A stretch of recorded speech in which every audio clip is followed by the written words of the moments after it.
Welcome to another episode of the Jumper Punch. How are we? Two very special guests today, first of all. Where are they?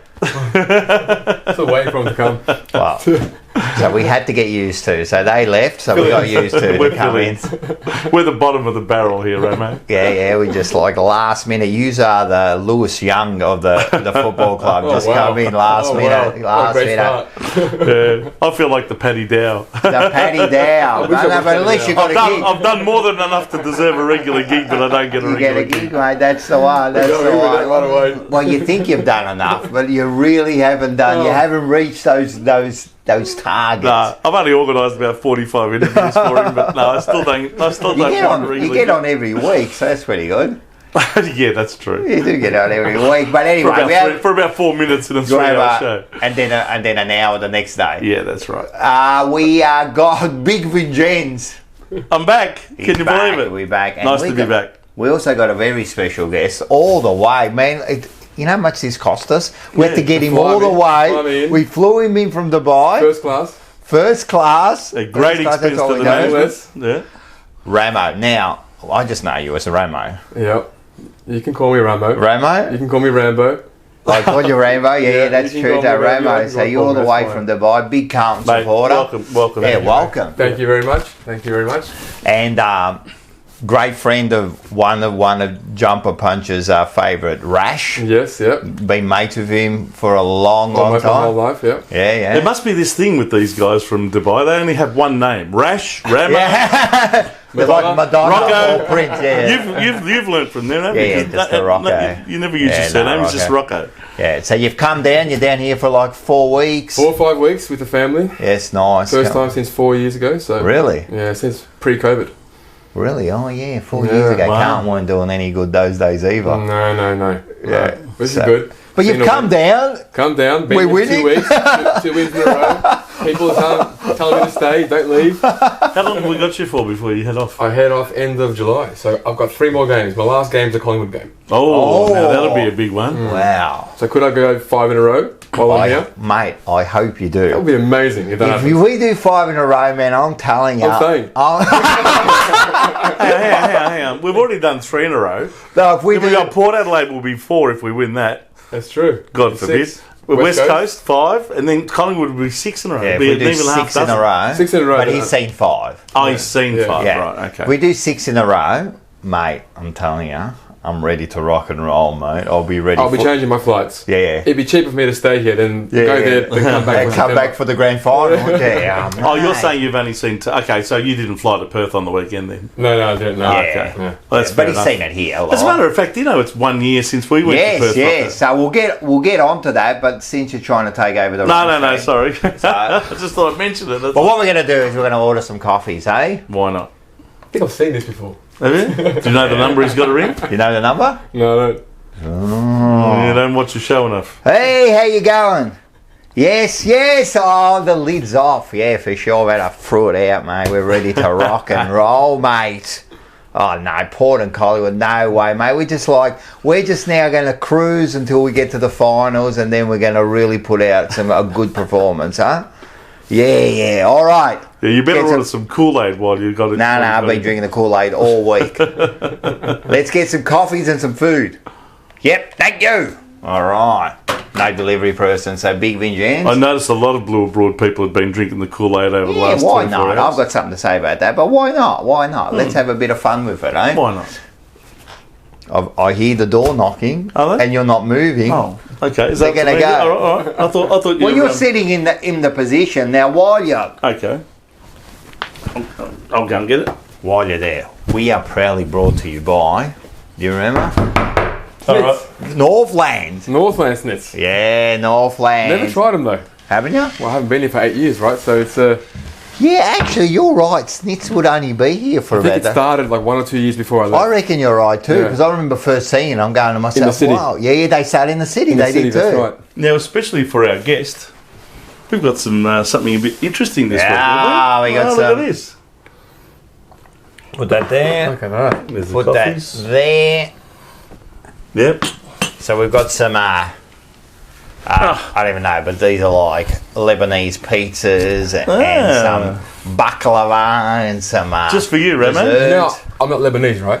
Yeah, I know. It's Turkish, right? And I know you're not what even I am? that. You know what I am? No, what are So you? my dad's Albanian, Yeah, but he left Albania when he was 2. yeah. Lived in Italy, speaks fluent Italian. Oh, wow. Lived there for 7 Your years. dad does. Dad.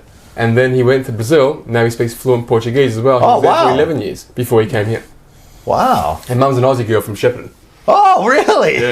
Your mum's an Aussie girl from Shep. Yeah, Shepparton girl. And your dad, Albania. because there's a lot of Albanians in Yeah, Shepparton. there's a shitload in there. yeah. Oh, Yeah, they took over.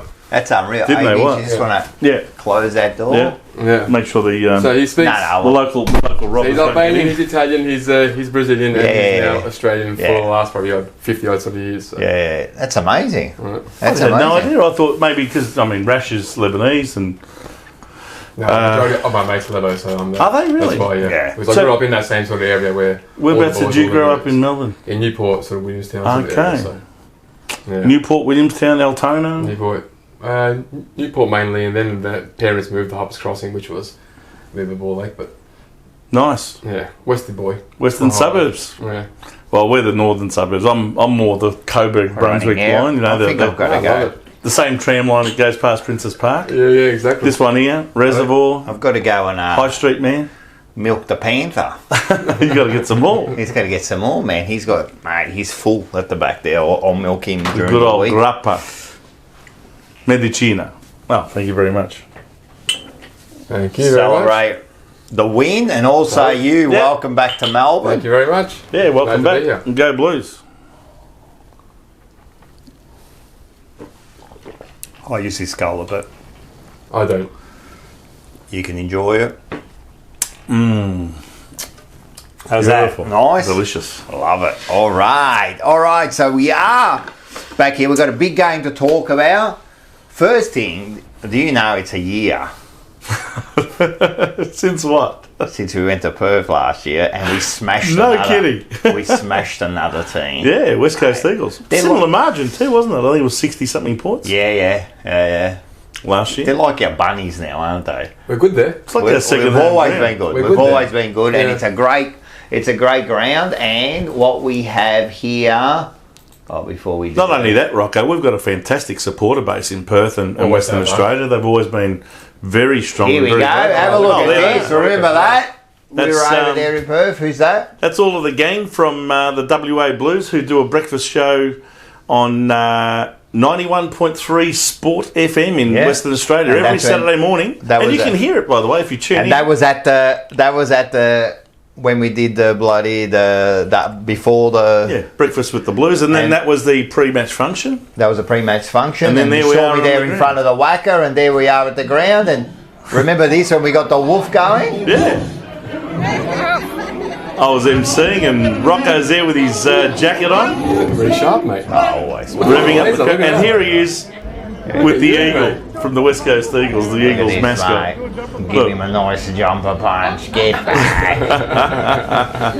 So that was a year ago. That was good fun. Yeah, that was good fun. I really enjoyed Perth, and we went to Spent 5 days there, Rocco. we had 5 days there, and we also, as I've always said, have you ever been to Perth? I went for Juddy's first game against the West Coast Really? for us. I did too. Ah, Yeah, and that was 2008. Was That was that 15 was a years great ago. Yeah, that was really that was good. a big game, man. That was Yeah, huge. against his first. And we beat them We won. too. We won as won. well, Yeah. You remember that well, yeah? Yeah, that was really good.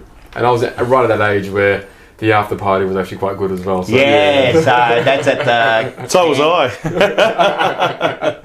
Camfield. I was only in my late 30s. Is it back then. Camfield?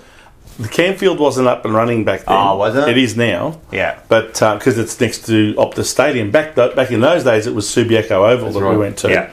And we went That's back right. to the main street of Subiaco, which is only walking distance Yeah, from it is. Subiaco Oval. And the Subi Hotel was the place to be, on the corner there.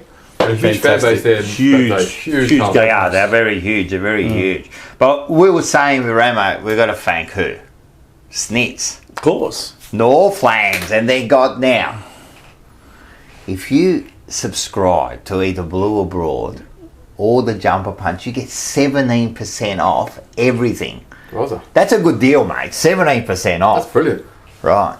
So you think that's pretty good, but then if you become a member of the Jumper Punch, it costs you $3 a month minimum, right? You get 25% off. Who negotiated these deals? And I'm Well, mate, I'll telling you, tell we're you the what. boys. Someone knows what they're doing. You pay off your membership in no time. All you got to do is go and see Schnitz You go once get a the month. Aussie burger. Go and have a really good meal at Schnitz once a month. And The Aussie you burger, pay you for know your the Aussie membership. burger is? The Aussie burger. Well, we say it's Bucky, because he's real Aussie. But in the Oh, is the team, who do you reckon's in the the Aussie? team, who's the Aussiest? I'd say Lockie Cowan. Callum, I reckon Cripper. You reckon Cripper? He's Aussie, mate. Yeah. Proper. Aussie. Yeah, that's he's true. a farm boy. From the farm He's boy. a farm boy, yeah, He that's true. likes it. You go get the Aussie burger. Or Yeah. what about you go and get this one here? The plain and simple. Who's Plain that? and simple. Probably Nick Newman. Newman, yes. He has to. He's just plain and simple. Just gets the job done. 100 games this week. Yes, he did very well. Mate, Played well too we on love the Nick weekend. Newman. I reckon he's been very, very important to us. Or what about this one here? The basic instinct. There's no one there that looks like Sharon Stone, let me tell No, you. well, it's not the Sharon Stone, but who's basic instinct? Well, probably someone whose legs are always apart. Can you think of anyone like that? We decided that we think it could be Cunningham, just basic instinct. He's got the basic instinct. reckon? Yeah, he is. He acts on his instincts. Yeah, he does. He's He very plays on instinct. Yeah, that's fair. That's a fair call. now. They've introduced the new Snuggets. Now, let me tell you, I've been looking forward to these. I've tried these. I've been looking forward. I tried them last I'm week telling you, with a mate. bloke called Lance Whitnall. Yes, wow, we'll talk about Yeah. that. He had a few too, don't Yeah, worry about that. yeah. And they were very between them nice. two, there was none left. Let me tell you something. Yeah, well, we didn't leave too many for Rocco, but they are very nice, and they are real chicken, like chicken Now, breast. like I said, you go to the other places. If you like arseholes, lips, toes in your food, go over there, right? Because that's what they do. You've seen them at the butcher. They just sweep everything in the corner. They mush it up and they make hot dogs, nuggets. But these are real chicken bits, handcrafted, handcrafted. So go there now. $7.50. That's cheaper. That But with is. your 25% off, $5.62. Can you That's go good. wrong? That's good. That's And they're really good. like big pieces. Look, we haven't got them today because No, I'm a bit disappointed to be honest. I got thought we this. were going to get some. you This know, is nice. probably the But only this one looks that came good. on, to be honest. Just the snits. Yeah, actually, while we're here, munch. We've got some pea. Well, Yeah, seeing they- your father speaks Italian fluently, you'd probably know more Italian than you know Lebanese. No. Do you speak Italian? No, You don't. because when he moved in, when we were kids, he was. So he speaks fluent Italian. So what I mean, languages do you I understand? take him to restaurants, and he speaks to all the waiters back overseas, and they freak out. An old man, 80-year-old man, big white beard like this, and they're like, "How the hell does this guy speak Italian?" And it's That's fluent. great. I love Then I it. take him to a Portuguese restaurant, and then he speaks Portuguese, and it's fluent. I love that. I Yeah, love when you can it's class. speak like fluent 2 or 3 languages, man. It's like, it's really impressive. So apart from English, you speak. Now, I understand Albanian quite well. Don't really speak it. So I think, But in Dubai, do you have to learn any other languages other than English? Dubai is 10% of Dubai is locals, and the rest are all expats. Right. Okay. So, British, Aussies, Americans, Europeans in general. So, and the whole sort of business sort of transaction is English. Yeah. yeah, there'd be a lot of English going on, of course. Of course, yeah. We'll talk a little bit about Dubai. That's an interesting place, Dubai, isn't it? Very Have interesting. you What been? made you go over there? I got a job off 2007. Yeah. Took the job. 3 days before my flight, I changed my mind. Had a going away party. It was nice. It was great. That's it. Now I don't want to leave. Yeah. And then I changed my mind. Had the party first, of Of course. course. And then I had that itch all the time that I just wanted to go back. I was getting bored of it here and just, hit the ceiling to a certain degree. And I went there. Global market. We're very secluded here when it comes to business and how we do business. So going over there and then knowing Rash was there, had like a familiar face to sort of help me through it. Yeah. But it's just opened up my eyes to how the whole world works. Yeah. So there's a good and bad with it, right? Because course. we're so close to everything that's happening around the world Yeah. that we're impacted with everything. For example, Yeah. Russia, Ukraine, or anything that's happening in the Middle East, or we are impacted hugely compared to Yeah. here, where you probably just see it. Like a few Yeah, months later, we're the miles trend. away, man. A lot of things don't even seem real to us. Yeah, They don't even seem real to us, you know. We see wars, we see all sorts of disasters, and they're just like, yeah, they're on the other side It's of a the mile. world. Yeah, It's not even real, you know what I mean? But usually will be a lot We're right closer there, to- right? So we're impacted. Yeah, that's interesting. Yeah, no, I definitely want to go to Dubai one day. Well, you haven't been? No? No.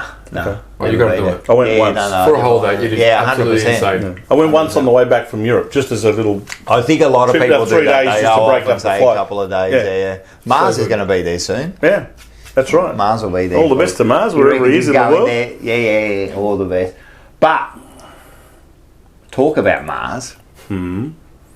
Well, we've got the memberships. The memberships. That's right. This is the Mars membership. Now, This if is you the become a basic Mars level. member, so $3.99, what you get is, right, you get to go into a draw for a hamper. Could be worth $70,000. I don't know anymore, man. It keeps going up higher every day.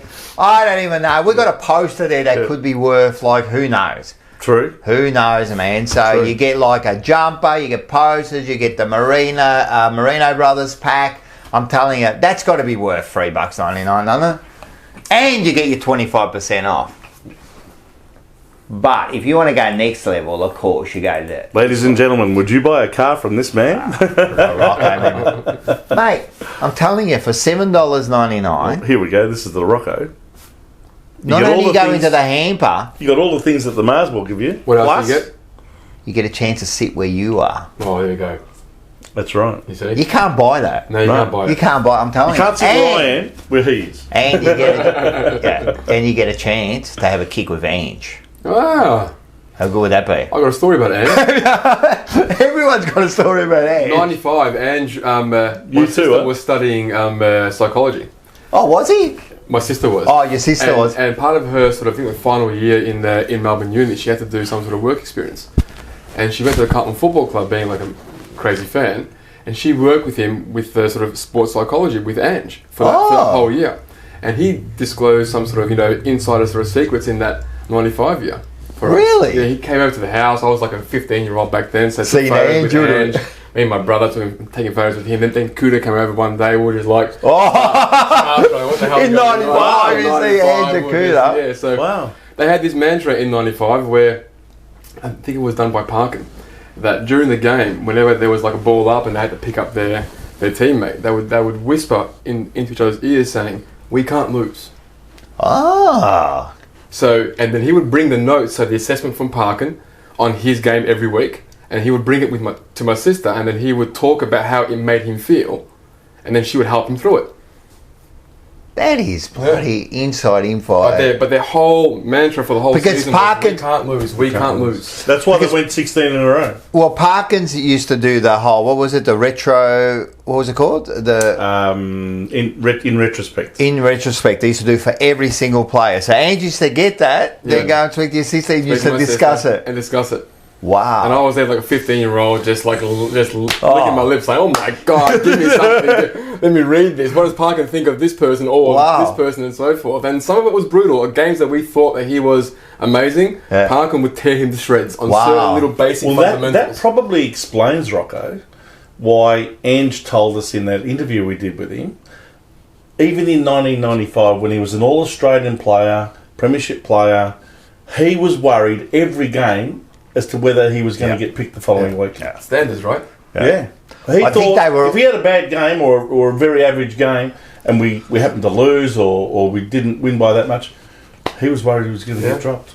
I think they were, apart from like Sticks and Williams and Sauce Braddles. And Bradley. them, you're not dropping them for no reason. But apart from them, like the top range, I reckon they were all in that boat, where they were all worried every week, you know what I mean? think they were, yeah. Yeah. Am I going to get dropped this week? And you're right, that sets standards, man. 100%. You're never 100% comfortable. That's the way you should be, mate. That's the way you should be. And there were plenty of players that were pushing for a position in that. Yeah, 100%. In that 100%. top There were team. 2 or 3 always ready to come And in. some of the take- ones that missed out in the end were pretty stiff, some of them. Yeah. And they could have easily have played, Yeah. the ones that missed out, Yeah. ready to jump in, and that's what you need. Yeah. That's amazing. And one of That's them a good actually sign. lost his spot for the grand final. And he was cut up bad as a result. Troy Bond. Yeah, well, he went Number away. left, right? He Yeah, went, he went and got 2 premierships with Adelaide after that 2 years later. Yeah. But, Brent Heaver was another one who He came was... out for Hoggy, didn't he? Yeah, that's right. Hoggy came in Hoggy came in round, for that, in the last round of the year. Yeah. Hoggy got a game. Which surprised well, me look, a you little have to bit. say it And then he works. kept his spot for the finals. You have to say it worked, but we win the Clearly premiership. it worked, yeah. You know? But like Hoggy didn't really have an impact in the grand final, right? So he played in Hocking, I think, didn't he? But do you know what else? It wasn't Parkin that was deciding the team. It was the team that was deciding the team. I thought it was Britain. No. The not in 95. The players. 95? No, he wasn't there in 95. He wasn't there in 95? I don't think Britain was there in 95. No, No, he wasn't there. Huh? No. That was later on too. Yeah, that was all later on. Well, we had just Parkin. We had Ken Judge. There we go. God rest his soul. We had Cole Kinnear.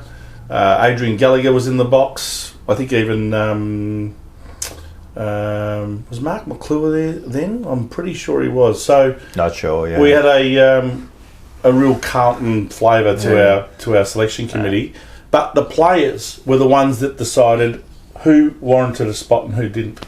Yeah. They were the ones that selected the team every week. So if you can ask actually David watch Parkin the David yourself. Parkins interview on Legends of the Jumper That's right. Punch on the Wednesday night, He'll tell you this. last year we interviewed David Parkins and he did tell us that. He said that he had to release some of the power to the players. Yeah. And it was a psychologist who did it. Yeah. And told him, you've got to do it, you know what I mean? You've got to, because he was too... Controlling. He was too controlling, you know? 100%. And he released it. And what does... Listen, what does... If you give... It's called delegating authority. 100%. And that's what he did. What happens when you give someone, like, you give them responsibility? You know, the cream rises to the top. Most people want the responsibility, man, and that's what they did. They gave it to them. And you look at the back line that year, mate, they took control, right? And they were unbelievable, man. The midfield and the forwards, they all had their own, like, leaders. But look who they had. Of course. Every line had leaders. We can go everywhere, like through from Sticks Everyone. to Diesel to Bruddles, 100%. To Silvani to Dean to Sexton. 100%. These guys were leaders. Yeah, 100%. And that's what you got to build. You know what I mean? But I think it's I think it's also responsibility of the leaders of the club, so the coaches and that, to delegate and make these players like become leaders. Like that's their job to make leaders, you know what I mean? To find that leader and make them a leader, give them responsibility. They're the ones who have got to find these leaders. Do we have them now? Well, we'll discuss all this. Do we have them now? I think we've got some. We haven't got nowhere near enough, but we've got some, you know what I mean? We wouldn't say we're a premiership team level of leadership, would we? No, we're not a premiership side of leaders. No. And and you need them on every line too, you know what I mean? At least one, if not two. Maybe in the middle we got maybe one or two, you know what I mean? In the back, maybe one or two, not great leaders. That's debatable as well, I think. Which one? In the midfield. You'd have to say Cribs is a leader, no matter what you say. Like, he still is a leader. I think he gives his heart and soul to the thing, you know what I mean? You'd have to say, I think Walsh is a leader and a future real leader of the club. And Chera's become like a leader too, you know what I mean? Like He surprised me. Yeah. And Doherty's always shown leadership. And Doherty in the back, you know, and Wiedering, young, but I think in the last 4 or 5 games he's kind of like stepped up a little bit, you know what I mean? He's kind of gotten back over his sort of mental hurdle with what happened. Well, even this week, you say, mate, those marks he took, you know what I mean? Back. I think he's back, and the most important thing is you look, he's taking that kick now. Yeah. He is. He's taking responsibility. If I miss, I miss. Where 5 weeks ago, man, he was hitting the easy target just to get the ball out of his hand. 15 to the right. Now he's in the target in the middle, you know what I mean? So they're the thing. All right, let's get back. And then last one we might as well get, and this one here, I mean, you look at him, he doesn't really look. Oh, we're still on the memberships here. There he is. Big shout out to Paul too. I saw him on the weekend at the VFL game, which I'll talk about a bit later. But all the best on his 3-week sabbatical. Let's just say that photo there, he looks like he's asking for some demands there. Looks like he should have some numbers underneath his name. But if you become a member of the Paolo, not only you get a chance to sit on the couch, not only have a chance to kick with Ian, you get to come to one of the big interviews. There we go. Guaranteed. Guaranteed. Come to it. That's not just a chance of that. You actually get to go to So if you become a polo, just remember, Please, sir. send us an email. I want some more. We always want more. If you want to join the jumper punch, That's right. we're always ready. So Now, yeah, if you want to join as a member, can you do that on YouTube as well? yeah. So you definitely. So you got to go on your desktop to really become a member, because it's Yep. on the iPhone and that there's some sort of issue that you can't join. But so get on your desktop and you can do So, it. so go to the Jumper Punch channel, Yep. subscribe while you're there. You subscribe. But I don't understand why people don't subscribe. Just it costs you nothing. costs you nothing. Just push Just a subscribe. Just a Just click. put. Actually, I don't know why. If you haven't subscribed, Why are you watching? why are you watching? Exactly. We'd like to thank all our sponsors. Merino Brothers, they're Yes. a proud sponsor of Banana of the Week, which They we'll are. get into. Top Dog Liquor, proud sponsor of Rocco's Rant. Lyndon And Hospital. we were just talking about him, Ange, North Seafood Bar and Grill. We're going to go there for a meal, aren't we? Nice. We've got to go Nice. for a meal. Go check out, and they're a sponsor of the we've got Legends to of the get Jumper together with Punch. Ration and Absolutely. have dinner there. Yeah. We were there on, was it Friday night? Saturday Yes, we were there Friday night, and we were with Saturday night, I think it a was. few of the Saturday the night. Blue Abroad and Jumper Punch We should give them a crew. big shout out, shouldn't we? Yeah, who were especially they? that beautiful young lady who organised it all. Carl's. Carl. Do you know what her real name is? I thought it was something different, but it's Carleen. Yes, she was mentioning that. Yeah, Carl's. So, Carl's, nice to see you, and Boyfriend Nick. thank you for organising it all. Yes, Nick, Nick. whose Beachy parents was are in there. the cheer squad. Yes, I didn't know that. Yeah, Beachy. Great to Beachy. see Beachy again. And there was Peter. Yes, Peter V. Bluebagger, who often comments on our shows. So good to meet up with him. So anyway, talk about proud sponsor of the Legends of the Jumper Punch. This week we had Big Red, Lance Whitnall. Do you remember him? As an interview. I loved him. I was a huge fan of Lance. He was he a was very good. smart footballer. I remember him when he was like an 18, 19-year-old playing at Optus or Princess Park, whatever it was Yeah. back then, and like his movement and his football IQ with how he just Mate. got around. We'll talk about him because we've got a bit What of a a shame. clip. Yeah, it was His a body, shame. his body in the end just couldn't. Well, keep the up with him. body. He was probably 15, 20 years too late because that body type would have suited the sort of 70s and 80s. Oh, he would have been an absolute champion then. He would have been an absolute He superstar done then. really well. So make Mind sure you, back then they were having pies and beers Yeah, and at smokes and all half-time. that after the game, and even at half time, so probably Big Red would have been about Yeah, 150 kilos if he had played back in the But he 70s. could play, mate. He could I'll play. show He you. We'll could have a play. look at some highlights later, man. The bloke was a genuine forward, man. Like, even though he started as a defender, right, in his junior he did. years and that, but genuine forward, knows how to lead. Was a great mark. I'll give you a stat about him that you won't know. That's a bit fascinating about him. And he could kick a goal. Yeah. He could kick a goal, man. And he was really a genuine leader. He was a genuine. Absolutely. He was a leader. I forget what year it was, whether it was 99 or 2000. I think he broke the AFL record for marks in that 1 year. It would have been And then he 2000. missed out from the All-Australian because Carey got it. He Oh, mentions might that have in been that. 99. But he kicked like 70 or 80 Yeah, goals he that year mentioned as that. well from centre-half forward. No, you know what it was? He made the team, but he was on the interchange bench. Yeah. Yeah, that's what it was. Right? It was in 2000. I'm still burning from that. Yeah, no. That really cut me. Yeah. You know, all right, I'll tell you now. He You kicked know, over 80 goals I that did. year. I think it was 82 goals for that season. Including finals, Centre-half forward. I'll give 82 you a goals. stat that you didn't know. Do you know he still holds a club record for the most contested marks? Yeah. Really? 291.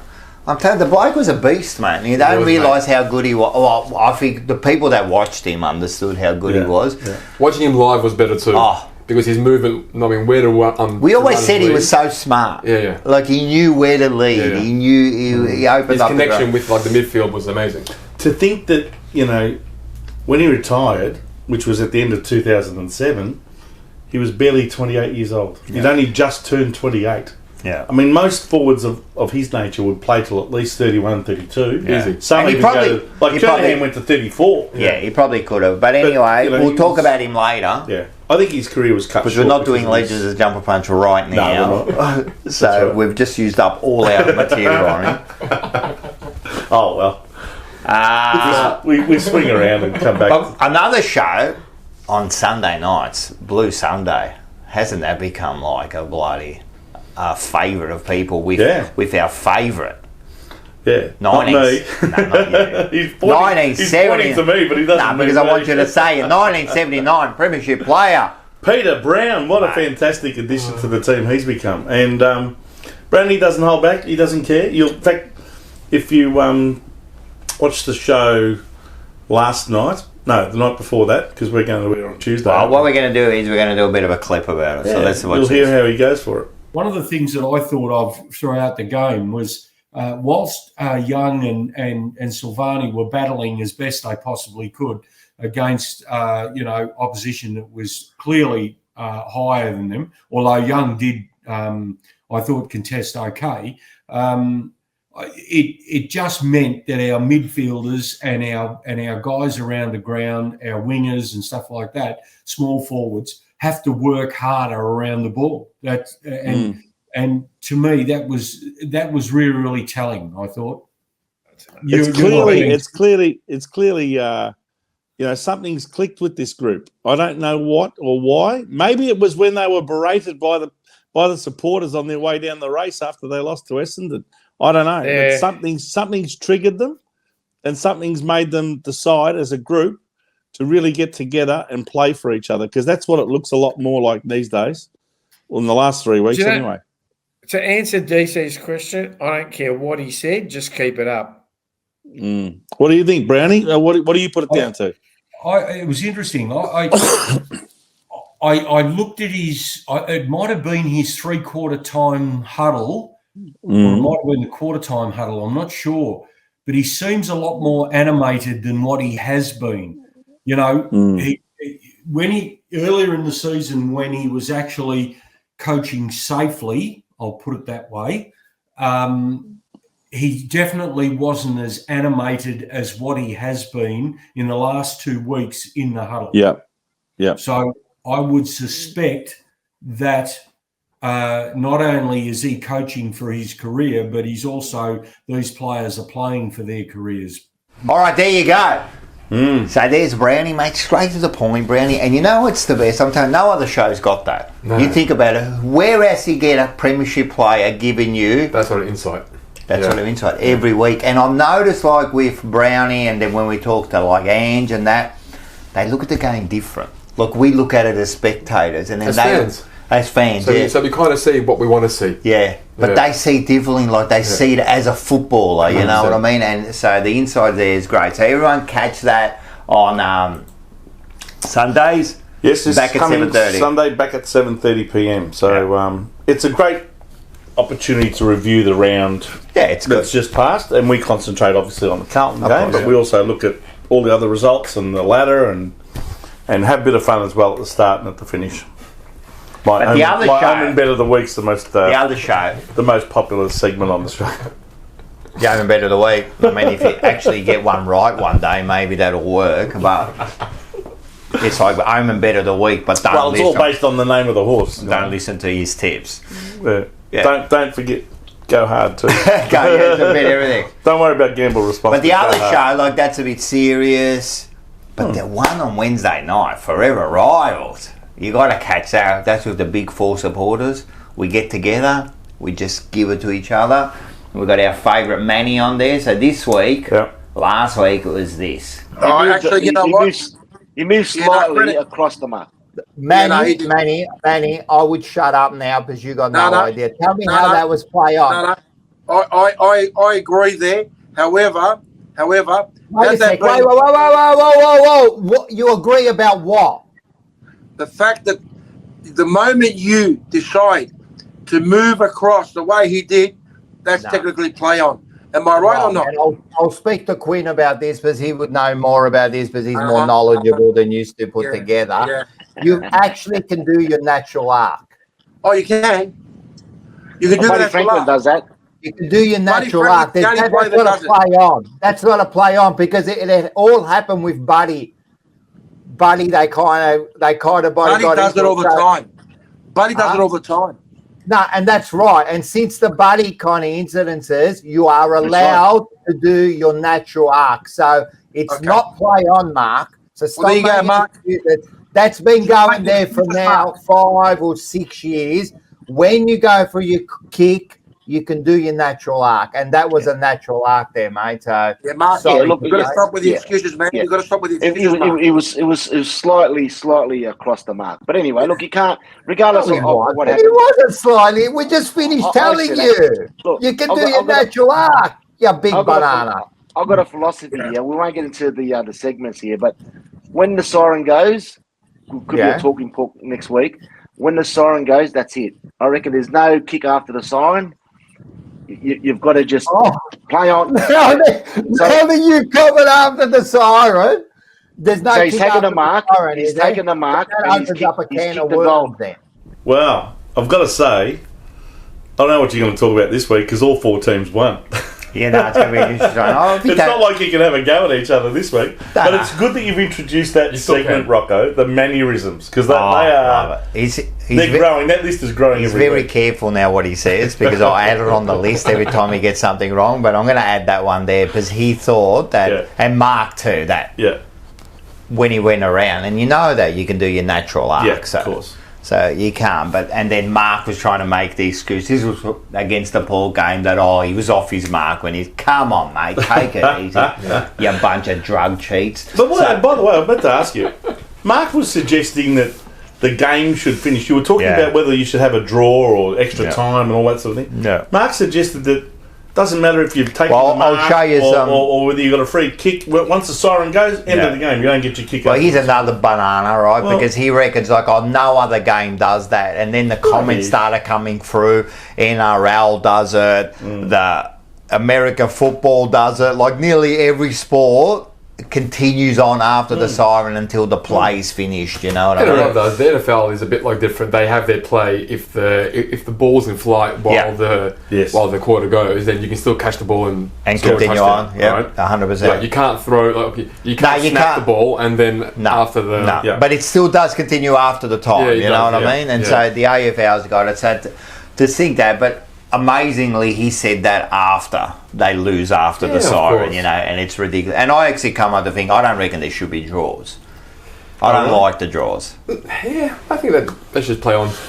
Keep I reckon, going. just keep going. They do it in finals now. I agree. You know, I mean, it's the worst. You go You know there. what? I was at the Adelaide Oval. I think it was in 2017 for the finals series when Port Adelaide played West Coast. It was one of the first finals. And at the end of full time, it was at the end of full time. The scores were even, Yeah, and then they played extra time. yeah. And I think from memory, it was even after extra time as well. So they played again. I remember that. And- actually, yeah. And then in the end, Shuey got that free kick That you was know, the that, free that kick. won the game, which I think he did a bit of a Selwood for. He sort of dropped his 100% shoulders he and did. got it, milked it with the umpire. But anyway, but I agree with Rocco. If at the end of extra time the scores are level, 5 players on each side, Shootout. kick from I don't know. Imagine. Imagine that. Kick How from good's that in kick from soccer, 50 like- metres out. Kick from 50 metres out. Or I 45 reckon, metres I reckon you're about 40, but you don't want to make it. I reckon 40. The man on the mark at 40 or 45, and then And you go for kick your it from the You 50 pick metre 5 line. players. It'd be amazing to watch, Wouldn't it? Wouldn't it? It would be insane. Imagine the last, Now, can I ask kick you need a something? goal. Would or you the, allow a man on the mark, or would you say to the No, player, man on the mark. No, man on the or mark. would you say to the player, you must kick with your foot on the 50 metre line? No. Has to be Man man on on the the mark. mark, man on the goal line as well, because you can't Man on dribble the it mark.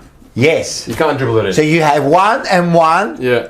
So you pick Right. your 2 ruckmen if you got 2. That's right. One on the mark, one on the goal 100%. line. That's what And you that's do, it. wouldn't you? That's what you got. And then you got the 5 sitting it'd be there. fantastic to And they're all like holding each other, like in Can you soccer. imagine? It would be insane, right? I reckon it'd be great. The crowd would be so into it. They would be shitting bricks. Oh, And the beauty of that is you can walk away with a result. You either you won or you lost, but there's none Yeah. of this halfway. because they do it mark. in finals now. Yeah.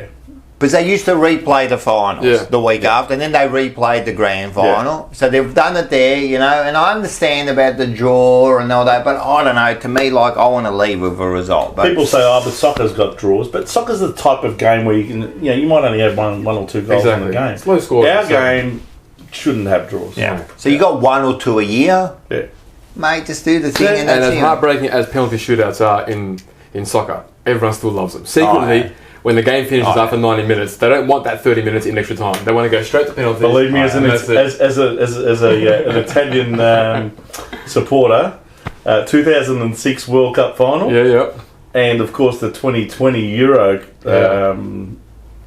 Championships, which We were also played the year after. We also lost I think we lost one of the finals on penalties. Brazil. Yeah, that was 94. 1994. 94 to Brazil in America. 1994, yeah. So, Roberto Baggio. Remember? Anyway. so they're Anyway. all the discussion points. All right. Hard to believe that's nearly 30 years ago. Quickly, everything goes real quick. All right. We're here to do one thing, and we'll start off with, before we go into that, we'll start off with this.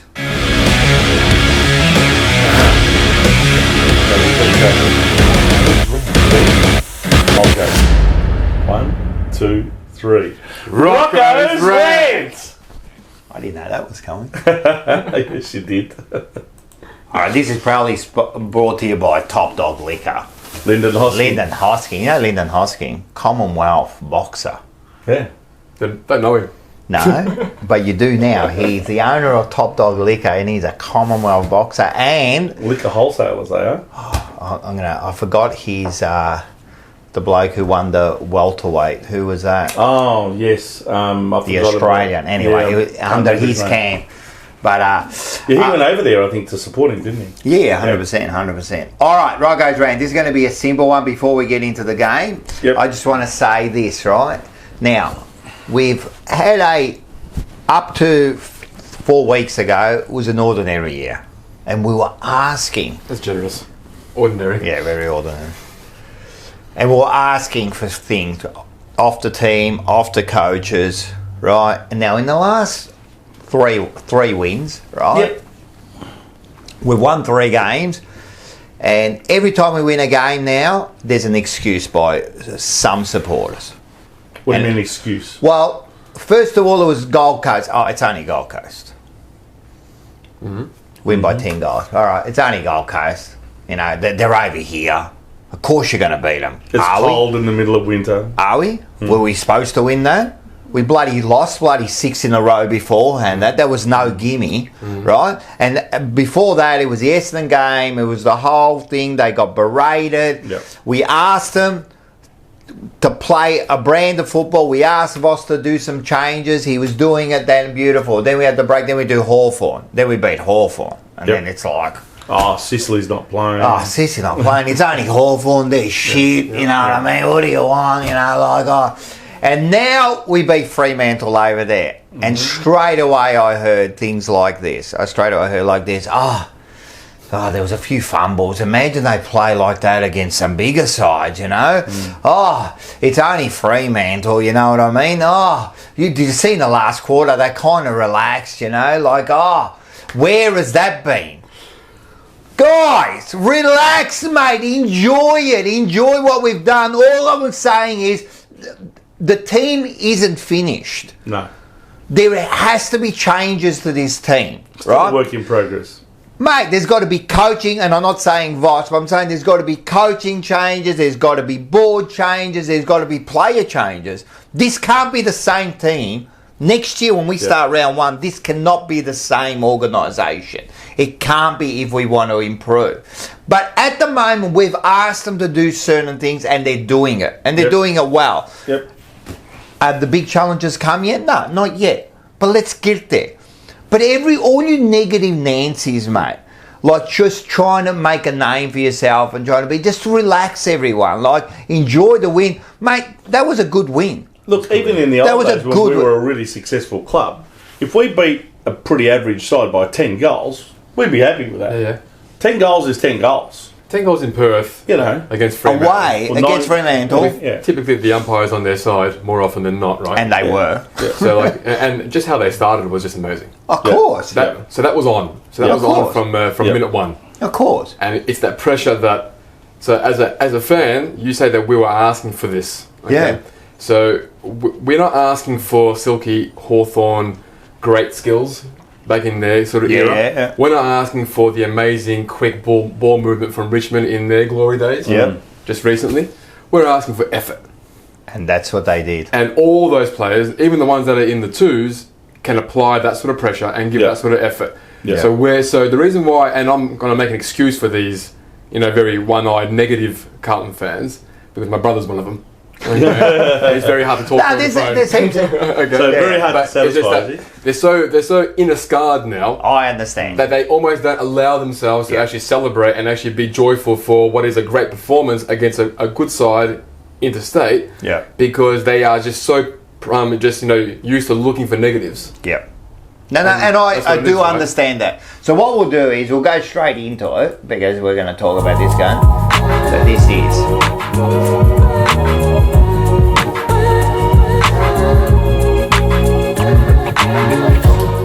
And it is a wild world of Carlton. When you barrier Carlton, when you support Carlton, it is a wild world, mate, especially in the last 20... Well, before that too was a wild world, but, mate, the last 20-odd years, yeah. It's crazy. So we did play Fremantle. The score was 6-9, 45 to 14-14, 98. Great score, great score. So what we'll do before we start talking to all, I just got some stats up. Let's have a look at this. Look at the hitouts. So the hitouts, first of all, was 18 to 70. Now we knew that was going to happen, and then you had but then look at that. Centre clearances. We they win by one, but we match them, and then the stoppage clearances we beat them. Marks inside 50. The tackles are high again. You know what I mean? If you get around there, tackles inside 50. That's the one, yeah. That's the one. The pressure, big change, and we will talk about that. And I reckon there's some players there that are, because of that, and the disposals. I mean, you saw that from the start. We were just a lot more of the ball. We would just start punishing them. So they're the stats, and mate, that's a good win. That's a good win. I mean, when you didn't even pick them. No. Did you? Hang on. No, you didn't pick them. No, I know that, but you got to explain why. No, there's no explain behind why. in the footy tipping competition. So what? You make it worse? No, well, I ended up making it worse, but I was hoping to try and do something different. I don't do tips anymore. But did you pick them in your head? No. Even when we were smashing them in the first half, I was sitting with a mate, and he's like, "Oh, you guys are going to win." I'm like, "Yeah, we're 5 minutes away from throwing this away. You watch." You just don't have that confidence, right? At what stage did you think we had the game in the bag? I mean, by getting... Did you think that at half-time when we were...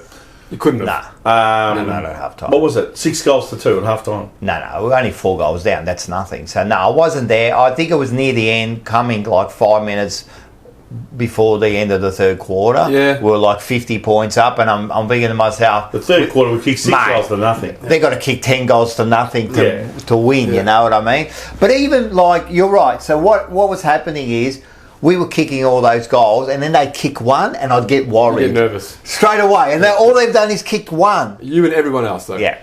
So again, it's that scarring. It is. We believe that we're gettable. Yes. No matter how far ahead we are, we believe that we can switch off, and then the other team can just get a roll on because it's happened It's happened so many times.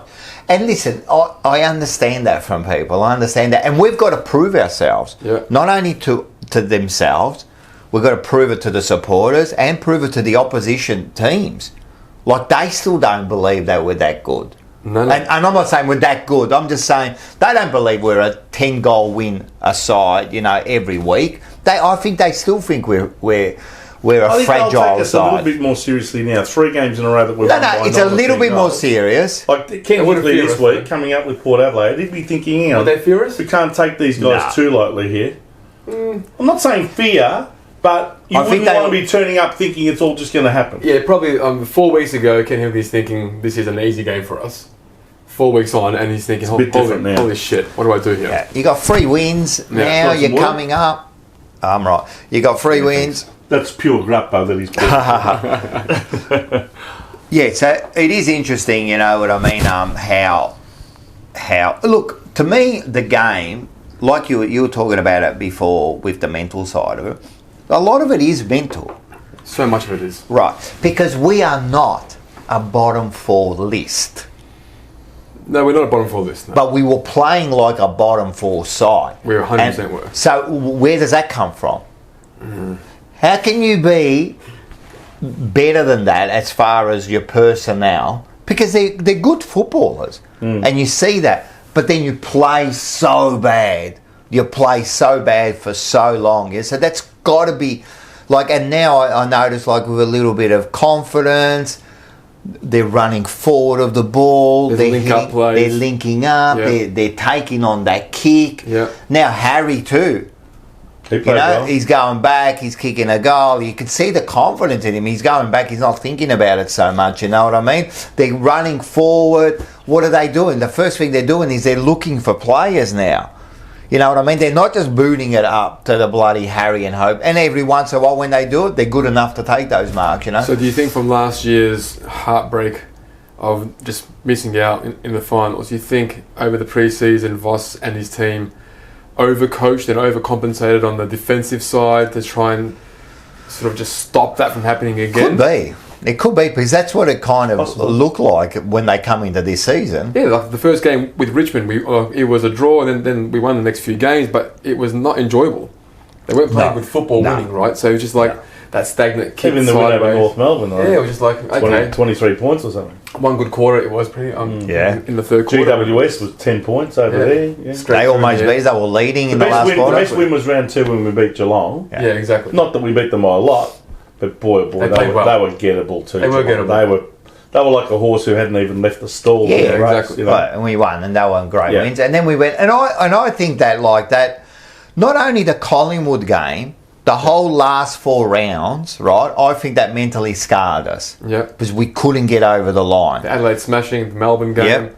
They always kick, that still gives you nightmares. Yeah. They would chip kick, they would just That's wasted 20 minutes and 20 seconds off the clock. Durden's kick too. The Durden's kick was the same. He missed the whole target. I was overseas. I was actually travelling at Azerbaijan for that game. All right, I was in Baku, and I was watching it for breakfast, and I was watching it on my phone. And I was losing it. I was with my wife and some friends of the family, and she's like, "You got to get off that phone." I said, "Listen, you got to give me some space right now." Yeah, that's it. Just leave me alone. This is not the time, okay? And after the game, I was doing my best because we have like friends there. Yeah. I don't want to show them this side of me, right? She's like, "It's only a game." I said, "Babe, it's not right now." Okay. Have you had those new phones that they've got these heavy duty ones that just can't break? They're especially made for Carlton supporters. Yeah, too, right. Do they have TVs like that as well? Yeah, the TVs too, man. Well, I think that mentally scarred us. And you could see it coming into this season all the way up to, and again, it's only 3 wins or 4 wins, whatever we've done, 3 wins in 4 3 weeks. in a row.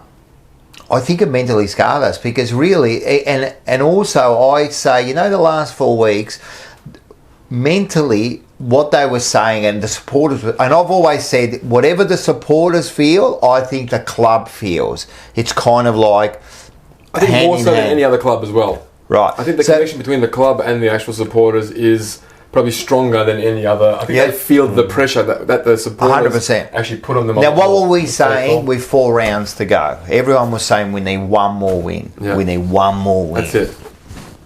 What do you mean we need 1 more win? We should be winning 4 games. Yeah. But our theory was, let's just get... So that means... And then once we got that win, we were done. Yeah. And we were trying so hard. Well, we should have been mentally saying, mate, we've got to win all these games. I want to finish top 4. We were thinking, let's just get over the line. That's the wrong attitude. And I think that's how they come into this season, you know what I mean? And it all fell apart until... And it could all still be falling apart. Yeah, of course. Yeah, so... I'd love to have the insights into how their sort of end of season sort of talk was. It'd be interesting. And you won't know until you end up speaking to someone... later on, 5, 10 years down the track. 5 or 10 years down the track. When we get an interview you got for us in 5 years. We'll get someone like who's there, like an Ed Curda or someone like in a few years' time to get us. We'll get the real truth. We'll get the real truth. But who knows? I also think that there's not enough home truth said between them. Yeah. You know what I mean? It has to be. If there was home truth said, well, there is now, right? So you think so? Who knows what they might have said to each other? Fish is a big one. So Fish is one. So he's obviously really close with Cripper, and for the last 5-6 weeks, he's been in the 2s and not even looking like coming back in. Didn't even play in the 2s on the weekend. Yeah. So he's out, right? But it took him a long time to make that call on someone who has huge potential but no delivery whatsoever. Yep. So did they take that long because of his closeness with the captain? Well, that's interesting. And if that's the case, there's their problem. Yeah. If that's the case, we won't know. And we see it in all sports. We see it in many clubs. Of course. That certain that players, favouritism. Exactly. There's cliques in there, and then if you're in that clique, then all of a sudden you're always going to be part of the team and getting a game when you don't need to get a game. And so that's down to your leaders, but.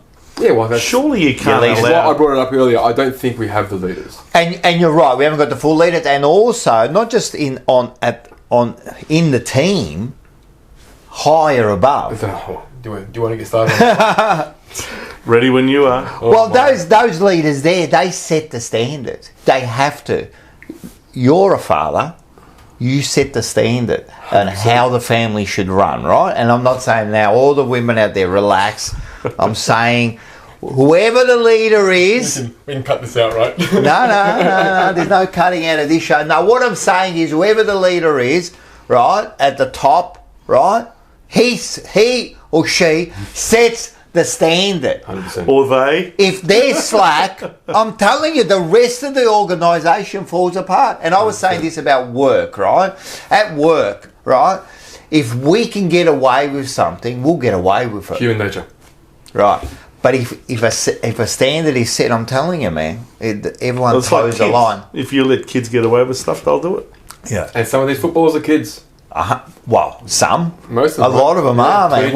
We forget. 18, 25 years old, they're still growing into their lives. We forget that how young these kids are, man, and we're expecting them to be like leaders. Yeah, like Motlop, he's only 19. That's right. So we're expecting a lot of a second year 18, 19-year-old, don't we? Forward, which is a hard position to play. Yeah.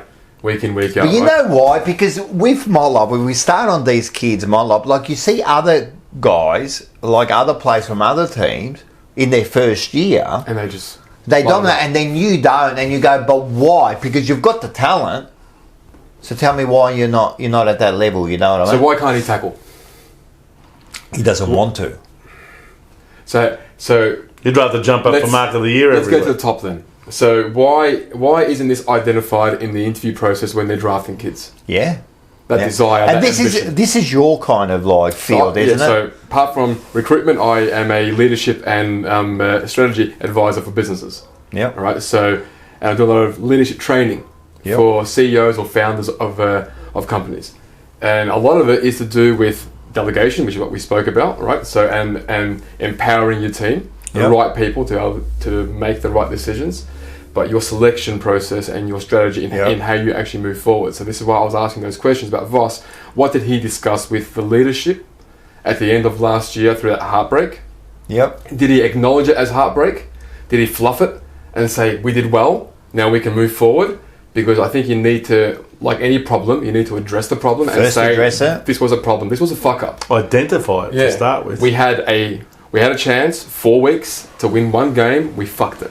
Yep. And 3 of those games were in our hands pretty much, and 100%, we lost it as well, right? Yep. So that's going to leave some mental scarring, some emotional scarring on a lot of the players who are now looking at sort of stats of how many games has Cripper played without playing a final, and all these things that they read, and they can give us all the bullshit that they say about they don't read things in the media. They do. Of course. Okay? They'll see it on social media. People will write things to them and so forth. So who's working with these guys, kids, that are still kids in their 20s, to still get them to a certain stage? Who's working with Harry right now on his goal kicking mentally? Yep. What's he doing outside of the normal training sort of program to work on his kicking? Yep. What's someone else doing with Weeders in the first 10 weeks of the season when he just got robbed of $500,000? Yep. Okay. Yeah, that's right. Were they working with it?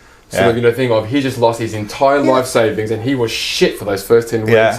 Which is so unlike. And you have to say that would have affected you because it affects all of us. Like if we've got lose $500 this week, you'll be spewing for a week. 100%. Let alone $500K.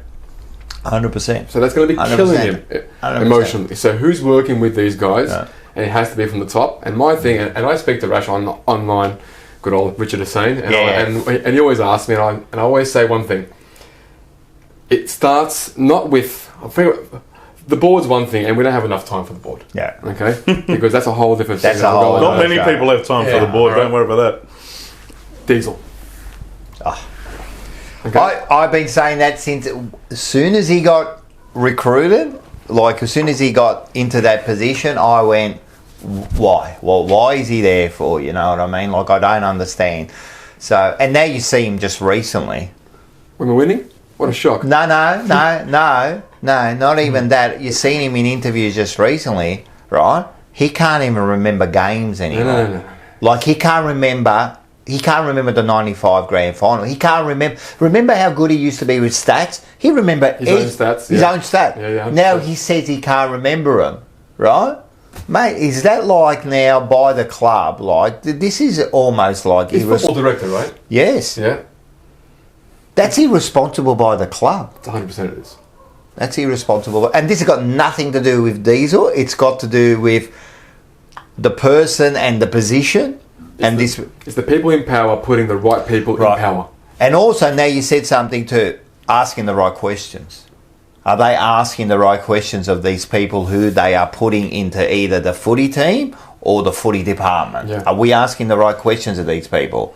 Right? So if you've got a 19-year-old Motlop, a 19-year-old who's super excited and he's well-spoken and he's got a lot of potential moving forward for this kid, and you're interviewing this kid and you don't see a desire to want to make it, you don't see that sort of that genuine ambition, which, by the way, you can't teach. Yes, okay? that's within. So when you're recruiting anybody, skill set... It's either within or not. How to kick a footy, you can teach someone to a certain degree how to kick it, how to position themselves, how to tackle and so forth. But the desire to get to the contest and do those 1%ers, that is either you either have it, Jack Silvani, or you don't, and which at the moment, Motlop. Just doesn't want to be there. And I think that goes for even someone like Durden, who has potential as well and doesn't get to enough. And then you bring someone in like Fogarty, who's been almost gathering dust in the twos for the last 2 years. He comes in, he does the one thing these small forwards for the first 10 weeks weren't doing, which is pressure. And what happens? Ball comes to ground, we lock it in, we get another go again. Yeah. How many times have we locked it in the last How many times?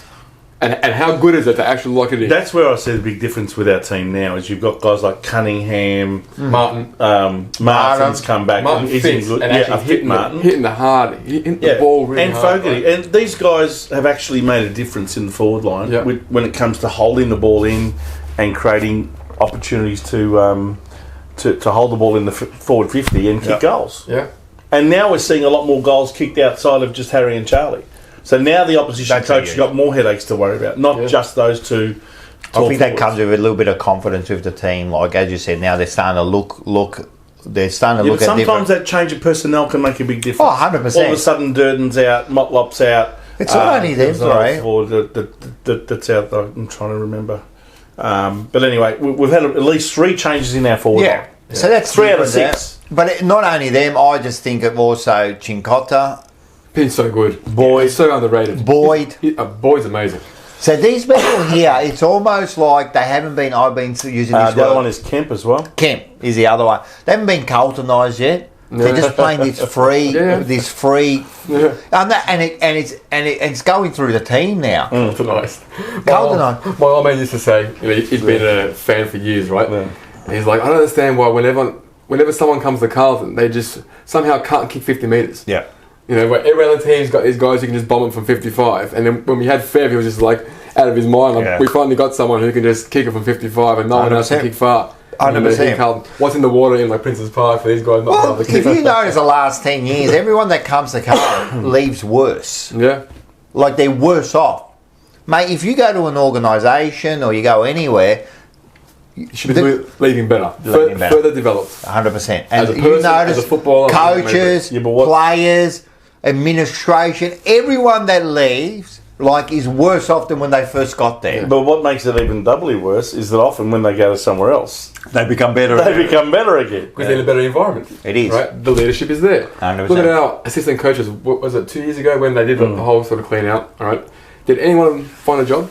From those I think only Stanton's back at Essendon, but that's because he used to be at Essendon. Barker, exactly. All of them, none of them. Barker's out, he's gone. So we had a full team of a coaching panel that wasn't employable by any other club in the system. Yeah. That's how bad it was. As assistant coaches, assistant coaches leading or guiding an inexperienced coach. Yeah. That's who we had in our box, teaching these kids how to play football. Again, I don't think the right questions are being asked by these people. That's why we're not getting the right people in. The other one is like Cruiser. Why did we get him as a ruck? Now, I don't know if the ruck's in that bad of a condition or whatever, but the point was right? We get someone who's got no experience, out of the game yesterday, coaching the next day. You know what I mean? Like, why did we get him? Did we get him because of who he was? Maybe his friendships. Maybe it was a trade-off. You've still got a year left on your contract, but if you retire now... But that's not a good club. A good club doesn't do that. A good club is ruthless. I understand it. Like, you go, right, you know, thank you for your time, we'll pay you out, but, you know, we've got to move forward here, you know, and this is what we've got to do, instead of saying, oh, yeah, you know, like our mates, man. You know, he doesn't scream coach, does he? He's like, his personality being Humphrey. But he's never actually really I just think you need some sort of... been a coach before. You need some sort of experience to actually start, like, coaching and start lower. You know, no one can jump into a position...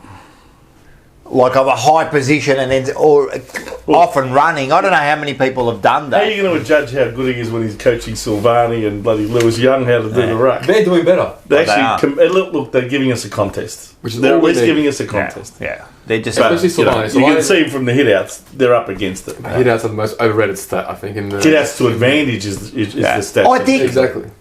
Yeah. In fact, if you looked at the hit-outs to advantage, that might be a far better stat than just 70 to 18 straight out hit-outs. Yeah. If those hit-outs are going half the time to our midfielders... I think a lot of them did go to players, but we were just right onto them, you know what I mean? Which made them fumble. We were tackling them and that. And I was saying this to my son, because he was going about, you know, like we haven't got the rucks again, and they've got the big bananas there running around. Sean Darcy. Yeah. And I go, look, it doesn't matter, because at the end of the day, it should be like this. This is the way I look at it. If I'm a midfielder, I'm going to go, right, if I know we're not going to win the tap, what I'm going to do is I'm going to rove, because there's going to be like three midfielders, yeah. So it's either going to go to you or you. That's it. It can't go anywhere else, right? So if I'm on you, I look after you. Yeah. If it doesn't go to you, it's going to go to you. Your man, you make sure you look after him.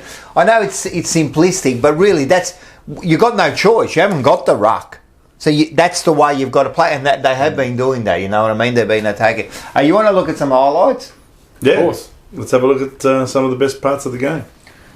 And they are. I used to 4 weeks ago. I was calling them lowlights, but that's all they were. We were just looking at it. Look, why isn't he there? Why isn't he running there? But this time, like I said, so we'll look at the first one. This is the first goal. So you got the way they just like... look at Kennedy. That was good play by Kennedy around the play, and then he finishes off nicely. And Kennedy's been... He had a good game. Can someone still explain why he was playing halfback for like 3 or 4 weeks? No, and they're the weird stuff. When they put him in halfback, I don't think... moves? No one understood that. And I understand that you've got to make moves, but then there's stupid moves too, where you're going, well, what's going on there, man? Like, that's not helping us at all, you know? So, and hopefully... while we're taping this, I don't know. Has anyone in it heard? I haven't heard about whether he's out for the season or not. Let's hope. I don't think it's all that good. He'll be at least 4 weeks, I think. If that's the case, that's not a bad outcome. If it's only 4 weeks, we've got Hewitt coming in. I think Hewitt can fill the role. You know what I mean? Not Paddy Dow. Well, no. It just won't happen. Let me just say that.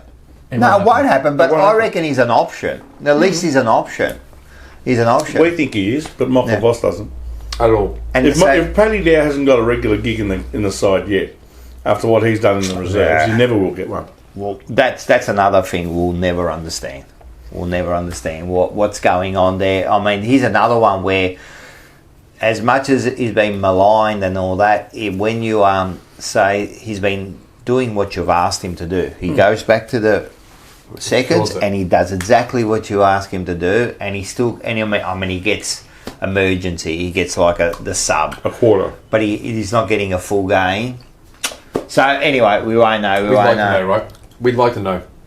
As members, we'd like to know why. And I think we should. Yeah. We should. That transparency, which is something that we lack. Why? I would like to know. Tell me why. Like, that's the question I would ask in the press conference. Tell me why Paddy Dow can't get a gig in the thing. And I want to hear what he says. I want to hear him say, you know what, he gets 38 possessions, but he's still not hitting the targets we want him to hit. At least then I know something. Yeah. What are those targets? Oh, he's not doing the pressure acts or whatever it is. He's not running both ways. I don't know. But at least we know. But all we're seeing now is 38 possessions, 2 goals every game, and we go, why can't he get 15 clearances. 15 clearances, why can't he get it? You know what I mean? So, especially in a time where we weren't getting the ball from the middle. Oh. And when we have an those extractor losses. from the in our twos who's just killing it every single week. And it's not like we've got midfielders that are just silky skilled. No. Where they're always hitting targets, and therefore bringing in Paddy Dow doesn't actually suit us because he's always going to miss targets. Yeah. The reality is he's no better or worse of a kick than anyone in our team. 100%. Including our 2 best, which is Cripps and Walsh. Yeah. 100%. He's no better or worse than them at his disposal. No, 100%. We'd love to know. 100%. What about this one here? Oh, this is This is the second goal. No, and look at Kennedy again, man. And this is like... That's a good kick. I was worried with this when I saw this. Yeah, I know. As soon as he took off, I was a bit worried. I go, what is he doing? Then I go, yeah, you're a champion, mate. You know? Smart move. Yeah, that was a good move. But he's all right. They love those check side banana kicks, don't they, on that angle? And there was one with Walsh. I got angry when he missed his check side, and I was screaming. I'm going, mate, where is? Because he does it a lot. Yeah. Walsh, where's your left foot, mate? If there's one thing I would be saying to Walsh is work on your opposite side. Has to be. Mate, it's a lot of inside out. Well, he does a lot of that. Yeah. Tell me something. It's not just him. No, there's a few. How many times have you seen Patrick Cripps kick on his left Oh, side? he's another one. Right? He's another one. Kennedy's about the only one who can. Yeah, In the midfield, yeah. In the midfield. Yeah. Yeah, that's true. Chera can too. Chera's okay on the left. Here's another one. Oh, this is now. There's Jack Martin. That's clever. I like well that. done. What do you think of Owies? Huh? What do you think of Owies? I'm not as convinced as a lot of people about Owies. I still don't think he's. Who are you going to replace him with though? No, at the moment, no one. I think he's the best one we got there out of what's left. What do you expect out of him every game? He's kicked 2 goals. Yeah. If he kicks you 2 goals a game, he's done his job. Yeah, he's kicked. Even 2 if he goals has only time. had 8 or 10 possessions. Yeah. But he tackles a lot in the forward half. A lot of those tackles inside 50 would have been him. He did all right yesterday, but he done a few little things. He tries hard. Tackles. He tries hard. He's not necessarily your most gifted player. Yeah.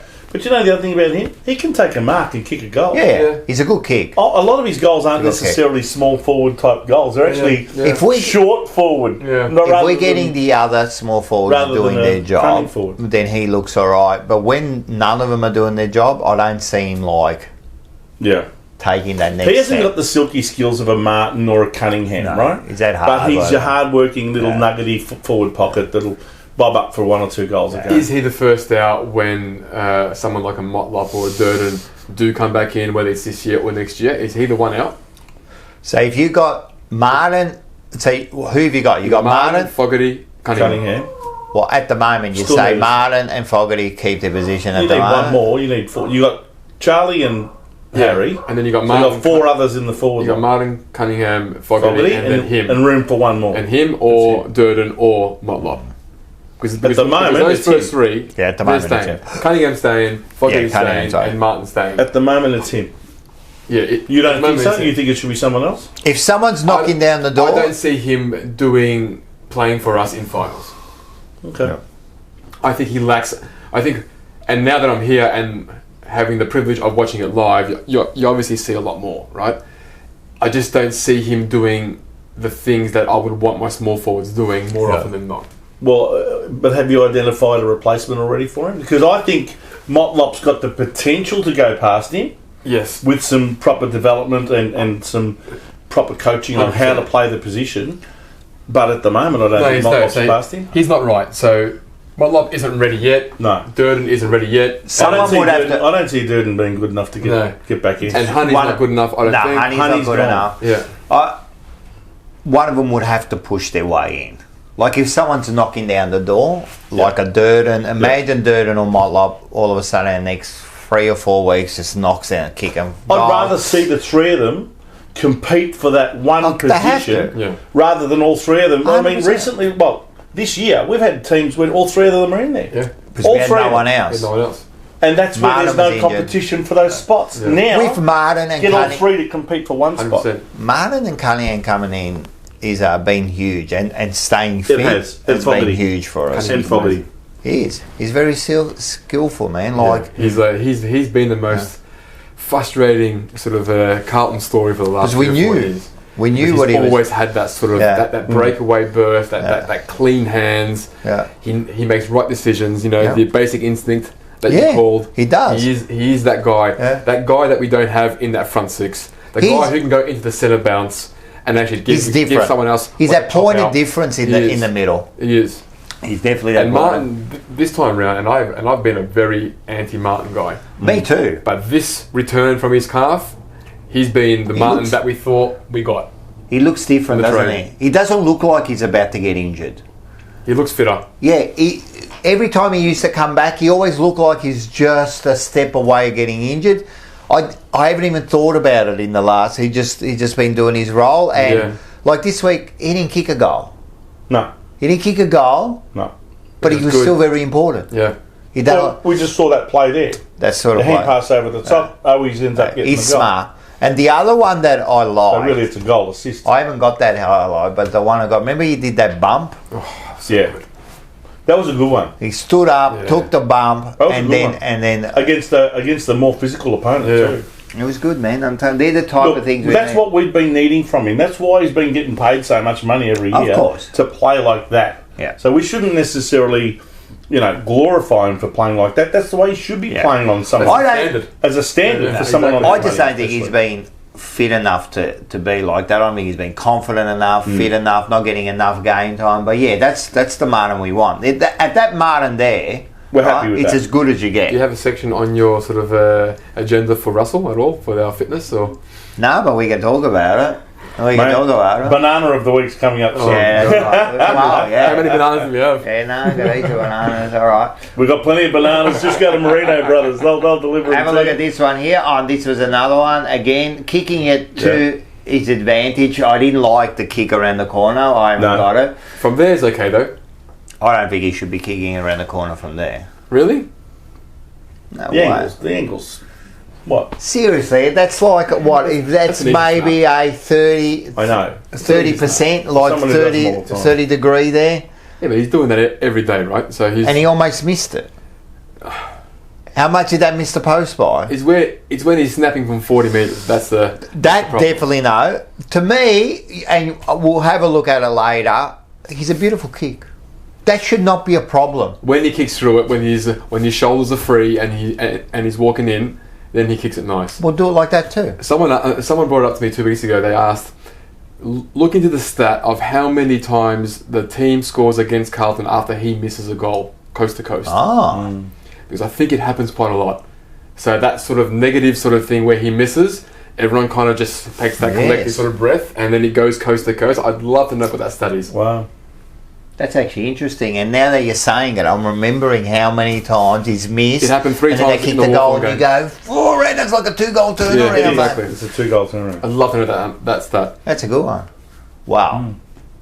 All our people out there, get the stat out for me and put it in the comments. Let us know in the comments. Yeah. So that's interesting. But to me, like, he should be just like 30 metres out. You never saw Fev do that. You never saw the great forwards kick, man. Just kick straight. Yeah, on the boundary.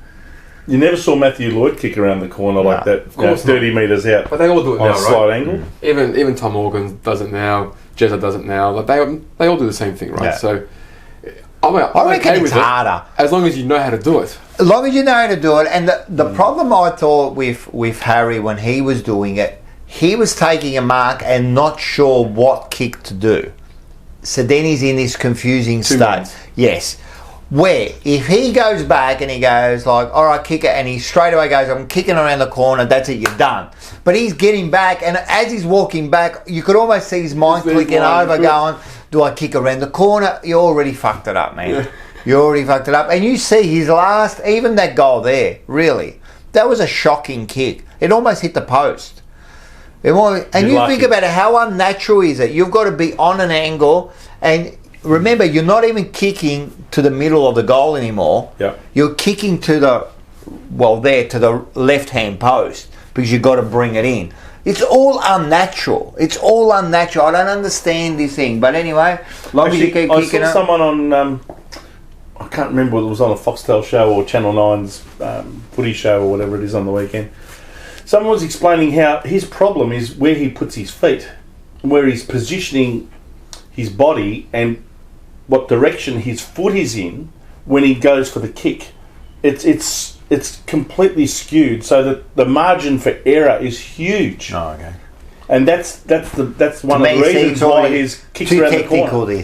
It's already too No, technical. but what I'm saying is that there's a if you're going to kick around the corner, there's a process that works. Of course. Okay, and it's all to do with your body position, your feet position, which way you're pointing, then which way you're kicking the ball around your body. 100%. He does it in such a way that there's a big margin for error, so that's why he often gets it wrong. But he'll even kick it on the belly of the ball, and it'll go. He was kicking these 2 years ago. Go left instead of right. Yeah, no. 100%. 2 years ago, last year, he was kicking these. Yeah. So what's happened? There is an art to it. There is an art to it, is what I'm trying to say. Of course. But anyway, at the moment he's kicking nicely. So this is another one. We can have a look at this. Fremantle got a couple of goals at this stage. Yeah, that's it. I like that First, again with Martin. 6 in a row now. I like the way. Oh, nice kick by Chera. Like Martin is one thing about Martin. He's tough in the contest. So when he gets the ball, He frees his hands. Yes, yeah. So, and you can see that, and that's something like Motlop and Durden aren't doing, right? So that's the one thing. And the other thing is, we'll see it a few more times. Is we're keeping our width outside of the contest. We're not getting sucked into the contest. Right. There's someone there to release the ball. Chera's a big component of that. Chera's been great this year. Chera's been really good. So good. He's gone next level. He's been the biggest improver in the team by a mile. This one, and this is kind of like the same again. Look, you've got it, right? There you got Walshy, and then every once in a while, of course you're going to kick it to the big men because, mate, they are two of the best marks. The problem was before, we were doing it every single time, you know what I mean? Now, if you notice the last 3 weeks, the opponent now is not relying on that. They're not knowing that that's where it's going, you know what I mean? They're not sure about where it's going, so... We're taking more marks now when they do kick it up high. Yeah. Because we're doing so many other things now. Whereas in the past, that's why, that's right. Before these last 3 games, we were just kicking it up into the air all the time. So they just sat back and punched it away every time. Oh, and then we talk about this bloke here. This was a nice little goal. Kennedy again. No, yeah, well, Kennedy again. Oh, this is good by Fogarty. Well done. He's just been so That's good. clever. That was clever. That's what small forwards do. Yeah. They hit the packs, get the quick Take the opportunity, and quick take the thinking, chance. Quick thinking. Take that chance. How many of us wrote him off? Oh, most people do. I think so. I think I was saying to Dylan, I remember when he first came in, we were going, oh, how good's this kid, man? Like, he's really good. And then he just, like... Extra long. Yeah, Because he was slow, right? And I think coming from Geelong, I was excited. He came from a good system. Yeah. He came from a good I think organisation. we all said the same. This guy looks like a footballer. Yes. We're not used to this. Yeah. All right? He knows where to go. He knows how to find the ball. He knows how to link up and so forth. And then we were playing really, really fast football. Yeah. And I think he was slowing things down because he was taking that extra 1 or 2 seconds. And they got him out of the team. And they put more speed in that team. And then he just couldn't find his way back. That's right. And now, like, he's gone back to the reserves. He's found a bit of form. He's probably worked on a few little things. Yeah. And now, again, with the introduction of, like, Martin and Cunningham, it's helped him out too, I think. You know what I mean? Huge So change. maybe, like, before, if you had, like, Durden and Motlop, it definitely wasn't helping Fogarty, you know what I mean? So, because everyone's got to have their own little... Yeah. Like a little bit of magic that you do yourself, yeah? Isn't it funny? Timing is everything, eh? Of course. These guys, if they keep this sort of form up for the last 6 or 7 games, they'll probably find themselves getting another year or 2 contract. And there's no way he would have thought this. He wouldn't have thought that 5 weeks no ago. way, no chance. He was on in the hell. scrap heap. 100%. You know all of these shows, including ours, where we did these reviews of the whole list during the bye round, I think it was. I think most of us would have said Fogarty, gone. You know, Cunningham, Forgotten. gone. Injured too often. Yeah. Now look, they come in with what 11 or 12 games to go, him fit. and all of a sudden they perform. Well, not only keep him fit, keep him him fit. believing, mate. Like, You watch McGovern, he'll get back from that cork thigh very quickly. well, maybe I reckon, it's you know what? I reckon they'll give him another contract too. They have already. Oh, they already offered him one, have they? Secretly. Oh, Huge pay cut. Oh, well, that's of course. Yeah. But they don't want to get rid of him because he is playing a role there in that half-back line. We definitely. And, like... For the right money. When he plays well... But when you're paying 800 or 900 grand for the last 5 years, we have not been getting value. No. So what's the right money for him? 350? No more than 350, 400 tops. You I keep would have him for thought that? 400. I'll keep it for 400. Yeah. Martin? Because, 100%. The way they're playing... Half? For Martin as well? Yeah, Martin was front-ended, right? He was Well, about... more than that. I think he was on about 550, 600 on average. Yeah, but the first couple of years were... First couple of years, 1.5 million. Yeah. About that. He was. 1.5? I'm telling you, the first year... Yeah, the 2020. I think the first COVID year he was was the most paid player in... Well, then he's averaged about 750 a year then over the... I think it was about the 600 he averaged. Front-ended. Yeah, it was front-ended all because of the salary cap and all that, but... Yeah, he was, that first year was like 1.2, 1.3, it was huge. They must have been thinking, what have we done here? Yeah. He hardly played. What do you pay him to stay on? Same, I think. I think he deserves like the With 350 to With a 400. clause to play certain other games? Of course. I reckon all of them should have clauses. All these Performance-based all clauses. these injury-riddled sort of players like McGovern, him, 100%. Cunningham, Shaw. And I don't think they should be upset about that. Zach Williams is another one. Yeah, he's another one. I don't think they should be upset about that. Do you know of all the What about available games that those guys could have played? I'm talking about McGovern, Martin, Williams. Take those three. McGovern's played around 50% of the available games. I would say that at best. Martin's about the same, and Zach Williams is less than 40%. And yet, as far as I'm aware, there's no discount on the price. It's still 900 grand a year. Yeah, for it wouldn't have been in their contract. Outgun midfielder. Oh, Yeah, I know, but He plays half-back flank and Remember can't that? run in the midfield. but you wouldn't have been expecting them to get injured. Like, Okay, even if he was fully fit. he's not playing midfield, mate. You're not playing midfield. no, He hasn't got not the Williams, engine. but I'm saying all of them. McGovern, Martin, was that yours, when right? you first got them there, Yeah. there was no thought of them getting injured. Wasn't there? Yeah, they were injury prone. Who's that? McGovern's Martin was always biggest injury year in prone. Adelaide was like 14 games. Yeah, that's right. So like they We knew what they were getting. gambled. We gambled We on these definitely guys gambled. because we could get them. We definitely gambled. Yeah. We definitely With a lot of gambled. players when you pay them 2 and 3 times what they're worth. It's amazing. What worries me about that, by the way, is the potential effect it has on the rest of the team when they see these guys on 7, 8, 900 a year and they say they're hardly even playing, and when they do play, they 100%. hardly contribute much. And they're busting their gut for 200, Yeah. 250. They must think about that and go. Of course, not of course, happy it would about it. have to affect them. Didn't McGovern come back to a pre-season like overweight, whatever it was, as well, in his second year? And Yeah, stuff? the second Williams, year when he again. first came to the club, When he first came, pretty, so overweight. that's even worse. Forget about being injured.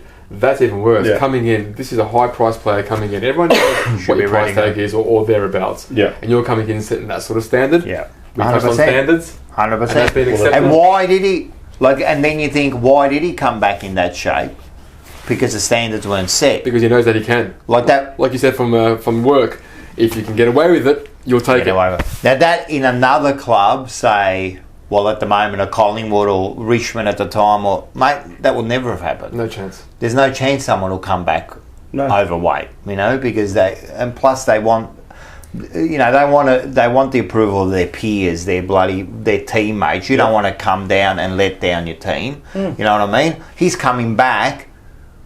Well, by the sounds of it, he come back. He doesn't give a fuck what the team thinks, and that's bad. You know what I mean? But that's what happens with people who come for the money rather than because they're coming to an organisation that they respect. Yeah, and that has given them a clear vision to achieve success. 100%. I don't think any of that was done for Zach Williams or Martin or McGovern or anyone for that. Well, we matter. know, not that we know, but we suspect that those players were all picked up because we needed a big name. But that's And the there was problem with no the club. one left. That's Huh? us. That's half the problem with That's that us, club. right? Yeah. Voss was picked. Yeah. Messiah Because of his mentality. brand. All of Messiah them. mentality. Yeah. Williams, Still. Greg Williams, Voss. Yeah. Get the PR machine going and 100%. And at That's the end of the day, problem with when that you... club, Yeah. in a nutshell, we have a board and an administration that is hell-bent on creating perceptions The optics. rather than delivering Yeah. realities and outcomes. Yeah. And all they do is constantly use that, as you said, the PR machine, to pump out perceptions about what we are and what we do, rather than actually dealing with the realities of what we are and what we want to achieve. Yeah. Yeah. Don't you think? Yeah, 100%. I mean, they make an announcement about the high members, and then 3 hours later, oh, by the way, Martin's done a car for 4 weeks at training. Just like slip that in there, right? It's just like... That is, what about the amount of injuries that they report on? 1 to 2 weeks. Exactly. 5 weeks later, still 1 to 2 weeks. But he claimed to be transparent. Mind you, we're probably not the only club that does that. I think a lot of clubs do that. It's a bit weird. Look, the PR machine, I understand. I don't like it either, but I also understand what they're doing. They've got an organisation to run. They're trying to always keep the members pumped up and that. So I think there's got to be this kind of medium where we got to... Yeah, but it's not like PwC. It's not like Coca-Cola. Working for a company, you got the brand to look after. You've got members that you're accountable to. Yeah. Okay, because these are people that are paying hard-earned cash and a shitload of money. But does the board and the people governing the club actually respect that? Do they actually respect that it's a member-owned organisation and that they are accountable to the members? Do they really think that and talk like that in their meetings? So from the outside, I don't know about that. Having worked with boards and having placed boards, this doesn't give you the vibe or the feel that this board is very member-centric. No, it's not. Now, again, from an external point of view, I'm not privy to any conversations they're having internally. But just from working with boards throughout my career and following this board and supporting this club since I was born, pretty much, it doesn't give you the vibes that it doesn't. They are thinking about what we want, what we need, how to sort of make sure that they're building this club for our future, for our kids' future, that they're going to be able to support them and so forth. No. Well, they'll have sponsors and people that they've got to look after, right? I think sometimes, even though your sponsors are important, of course, right? But I think they put them above the members, right? Now, should they be putting them above the members? I don't know. But why one or the other? If I have, it should be both. Yeah. But that's what I'm saying. They are putting and we have all the other sponsors that we have. Why aren't we saying the sponsors want this? The sponsors want to be branded to a successful football club. Exactly. The members want to follow a successful football club on and off the pitch. We're happy that you guys are making money. Of course, we want them to make money. That makes us feel good because we were almost shutting the gates. Yeah, of course. So we understand how painful it is being a part of a shit-run club. Okay, so now we're making money, but we also want to see the success. We don't want our kids growing up saying, I want to change teams because it's been 20, 30, 40 years of pain. Okay, so how do you do that? You've got to make the right decisions that you're going to build this football club for on-field success. And that comes from, you can have, and I work in tech, so you can have the best tech idea, the concept, okay, and then you think it's going to scale, it's going to make you multi-millions for an exit. You have the founders, and we rate founders in tier 1, tier 2, tier 3. It can be a shit idea with a tier 1 founder, that business will exit with multi-millions. Because the leadership will get it to the absolute optimum level. As much as they can. Whereas the great club or great idea is run by tier 2 or tier 3 founders, it's got a very, very low ceiling. Yeah. Because the idea can only get you so far. The concept, or in our case, the football club's brand, which is Carlton, which is huge, only gets you so far. Yeah. Unless you have the right leaders in place that actually get it to the next level. Look at Richmond. They were down in the doldrums doing absolutely nothing. Yep. They almost folded once though. In comes Brendan Gale. Yep. Okay, great leader, comes into the club and changes everything, transforms everything in how the club is perceived. Yep. Right? So that happens with leadership.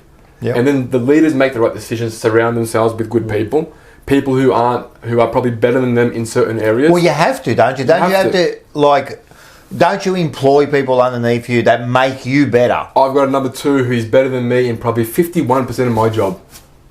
But he's there because I don't want to do those or can't do them the way that he does it. He has 100%. The attention to detail. Well, you're not going to get people that are like shithouse underneath you, are you? But so many people do. A lot of people do because they're insecure about someone who's better than them being underneath them and hearing that they'll take their job. They're petrified of bringing people in that are so much better than them position because they think that they'll be found out. And then all of a sudden what happens is, you know what, we don't need you, so go to the side, bring in Rocco, you're in instead. And it's just that's that insecurity, that insecurity, that lack of self-belief. That you know what, I'm going to surround myself with the best. Yep. And I am great, and I'll use this example because I'm a mad Liverpool fan as well. Yep. Okay. And oh really? And Jurgen is the perfect sort of example of this, where he is great at man management. He's horrible at game tactics. Jurgen Klopp, the manager, absolutely horrible game tactics and substitutions. So if he doesn't know what's going on, you can see from miles away. But getting his arm around someone and making that person want to run through walls for him, there isn't anyone better. Yeah. Whereas Pep from Man City, his tactics are just like, you watch some YouTube clips, mind-boggling how he thinks and how he wants to move the ball. Yeah. So he's completely different. But again, two different styles of leadership. What they do Imagine what they'd do if they were together. Exactly right. That running force. That's it. But they both surround themselves with people who cover their deficiencies. 100%. And that's what I was about to say. Like, you need to cover those deficiencies because you can't be great at everything. That's right. No way. So you need Be someone... great at one thing. Right. Man and management, don't you think... game tactics, whatever it may Now, be. don't you think that's the problem with Voss? He hasn't surrounded himself with the right people. He definitely hasn't, but I also don't think he truly understands what his great thing is. What his great thing or what his deficiencies are? Well, I think he knows what they are, and I think that's why they offered Kingsley the senior assistant for the 100%. game tactics to actually bring him in, because they 100%. knew he was lacking in that. Yep. Which makes you wonder why they even brought him in to actually 100%. take that job if you don't think he's ticking off the boxes. 100%. And you're not able to surround him with that sort of, game nous to be able to sort of help him through that. Yep. But I don't think he's pinpointed saying, you know what, I'm good with the guys. I'm good with getting them to believe in me because I was that spiritual sort of inspirational sort of leader as a captain, and now I am that. But watching him on the bench, I don't see him with the players where he's talking to them and they're like, "Fuck yeah, Vossy," like, get me back on there. He's not doing the Jurgen Klopp type thing, is he? I don't see that. So, and he's obviously not game tactics. So, what is his strength? Forget about covering his gaps right now. What's his number strength? one thing that he's bringing to the club apart from the PR spin? Apart from the fact that everyone in the media loves him because he was an absolute elite footballer. I always say he's one of 3 of the best captains I've seen. Yeah. Him, Hodge and Kernahan, number 1, right? But him and Hodgie, of course. Him and Hodgie, but they were great on-field leaders. Of course they were. Yeah. Right. Inspirational leaders. Inspirational. Not just Tough. by action, but also by how they would bark orders to people, right? And then they would listen, they would fall in line. Yeah. You don't see his player mentality in how he coaches. So is he now? So I agree with you, right? And I've seen that, right? So is he? Why isn't he doing that? Like, his great asset is that, like you said, that leader, getting the team to run through walls with you. But I'm not seeing that in him. No. Right? He almost needs to put on a Carlton jumper while he's on the bench. It's like, come on, boys, let's So go. why? So we touched on it for last year, how the players may be really scarred from what happened in those last 4 games, right? And maybe even the coaching panel, right?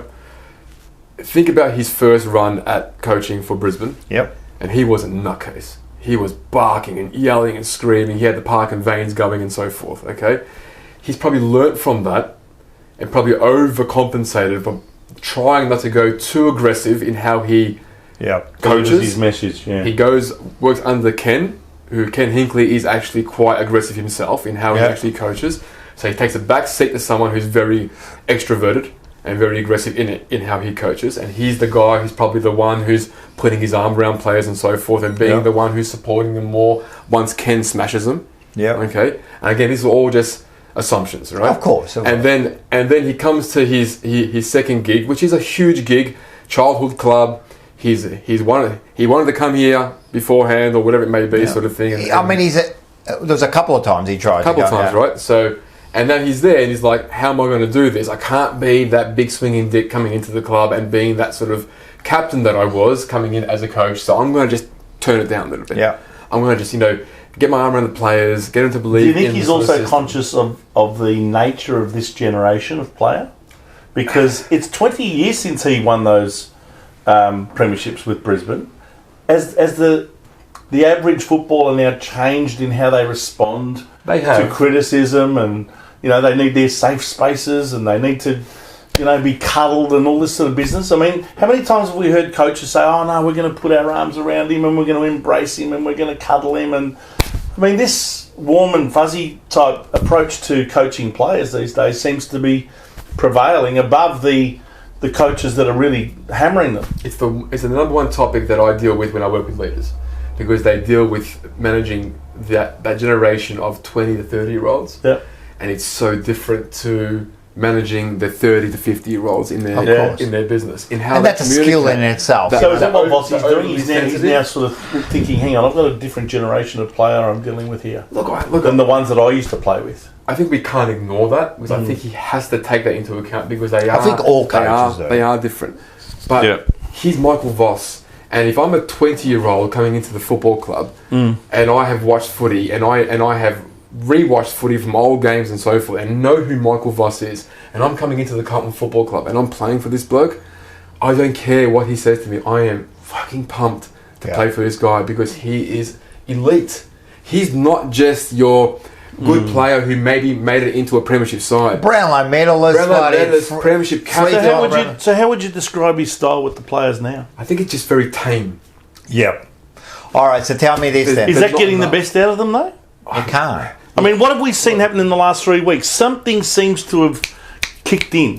So it appears. I don't know. I don't think it's him either. No, I don't think it's him. I agree. Is it the players themselves? I reckon the players themselves. I am probably one of the only Carlton supporters who really has a bugbear with Cripps. Yeah. Okay, because I don't think he does. I think he tries to do the things that he doesn't need to do. Yeah. Right. I think he stay in his lane and do what he does best, which is better than most. And I don't blame him in a way. Okay, he tries to take too much on. And he's a leader. He feels trying responsible. But again, good leadership is to know your limits, know what you can do, know what you can't do, and so forth. But I think the playing group have potentially gotten together, and I would probably, from an outside perspective again, I would say it's Wieders, and I would say Wieders is the future captain of this club in my mind, and I think he's been a part of just his own form in controlling that defence. Well, it does mirror the side's performance. It does, right? That him being really good, him being rock solid all of a sudden, and think about Walsh. Walsh is a superstar who's got a bad back. Okay, so he's come back from well, we call him, and you'll see in the snits later. And by the way, mate, those snuggets are fantastic. Listen, and because we call him the status quo, right? Because Walsh is just every week. They compare every player to him now, right? Like, the Zach Butters, the Rose, and so forth. And now he's surpassed Walsh. Why? Because he is the standard. Yeah. Yeah. So Walsh is like, as you said, but you're right with Wieders. The thing is with Voss, right?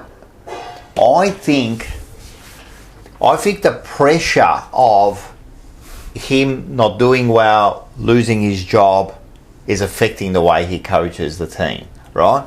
I believe that he should get to a stage where he goes, I'm doing it my way. I don't care if I get to... It was a long time between Brisbane and Carlton. Yeah. All right, so my first management job, it was a fucking nightmare. Yeah. Like, the business shut down, and I took over from the guy, and I ran it into the ground. Yeah. I was 27 years old. It was just an absolute nightmare. Yeah. But I will never make those same mistakes again. Yeah. Okay, and in time, each role you learn from the good and the bad that you do. So he had 8 years, 8 or 9 years. 8 years of Port in a really good system, finals and so forth. Some naysayers would say, well, he was responsible for a midfield that choked in certain games in finals as well. So that was his domain. But there are things where he would have learnt from good coaches and just life experiences in general. For him to know what was good at Brisbane, what was good at Port, and to make his own Michael Voss sort of flavour and say, this is how I want to coach. If he's tiptoeing on eggshells right now because he doesn't want to coach these guys or be over motivational because he might scare them because they're timid of that generation, then he wasn't the right guy to choose, because he doesn't know who he is. So how did he get through the process if he's presenting himself and saying, this is my style, this is what I want, this is what I want to see for the club, and how I want us to start playing? If he wasn't clear with that in the interview process, then how did he get through? Well, and that goes again to the leadership at the top. But this begs the question, right? Selection process in terms of selecting your new coach. So they've decided to get rid of David Teague. They've appointed... Which should have happened. Okay, but they've appointed a committee to oversee the selection process for a new coach. Yeah. That's what a lot of boards do now. And we've got a president who's a consultant, so that's consultant 101. Yeah. Get someone else to Externals. take responsibility for it. Yeah, outsource it, absolutely. So what other questions and what sort of criteria should this committee be looking for in a senior coach? And do you think that the one that our club appointed came up with the right choice? Two questions that I would ask him is, what do you think of our club? Mm-hmm. What do you think the outside perception is of our football club right Us now? Voss. Yeah. Yeah. So Or in any this process, candidate that I comes would up. ask him, what is the outside perception of the Carlton Football Club right now? What do they think of us? And you ask every candidate this question, of course. Of course, right? Yeah. And then I would actually use that with the playing group and put them in the change rooms and say, they think you're shit. Yeah. They think you're weak, mentally weak, whatever it may be. This Yeah. is what the other 17 clubs think of you. All right? Yeah. That's the first thing. The second thing, I would ask him, what did you learn from Brisbane? And what did you learn from Port Adelaide? Yep. Don't tell me about your fairy tale. I want us to play, fast football, blah, blah. That's a given. Every coach is going to come with some sort of game plan. That's fine. If you don't have one, you shouldn't even be in the Yeah, interview that's right. process. Everyone's got their game plan, of Yeah. course. What have you learned from your failure in Brisbane? Yeah. And to a certain degree, a failure in Port Adelaide because you weren't part of a premiership team. Yeah. So what have you learned from those failures when you choked and you missed out on grand finals and so forth? Yeah. So what are your learnings from that? Yeah. And how are you going to implement those sort of learnings into making sure we don't make And we those don't same know mistakes? we don't know what was asked No, of in course there, so not. we don't Of know course what's not. going on. Maybe those questions were asked. We don't know. So we don't know. But now we've got Voss. We've got Voss for the foreseeable future, yes. Yeah, we've got Voss, and we've got to stick by him, right? As a supporter group, we're sticking by him. Yeah, and we are, and We're we have to. frustrated. We have to give him but we have to give him as much opportunities as possible until he fails, right? We have to give him the whole opportunity. Now, what I would say to him is, I'm worried that he's not given that free rein to be himself and work on himself and all that. I'm worried that there's outside influence not making him coach the way he wants to coach, right? Can you give us some examples of what you're talking about? You mean when it comes to what, moves or selection or Yes. Well, Selection, moves. Selection? I'm worried that his outside influence, because such as from where?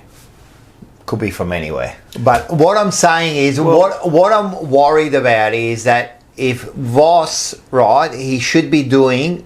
He should never have fear of losing his job, right? I'm worried that that's the problem, and that's for a lot of coaches. You get to a point where you're kind of worried about because they're coaching for their job. for their jobs, and you should not be in that position. Picking ever. a team to win a game for that moment rather than building for the future. 100%. And if that's the best scenario for us, for example, if we need to build for the future, we do that. If we're playing for this week, we do it. But it's my choice, and I shouldn't be going in, week out, worried that I need a result. Of course, we all need a result. But what I'm saying is, if I don't get that result, I'm a step closer to getting sacked. But that's the caper, right?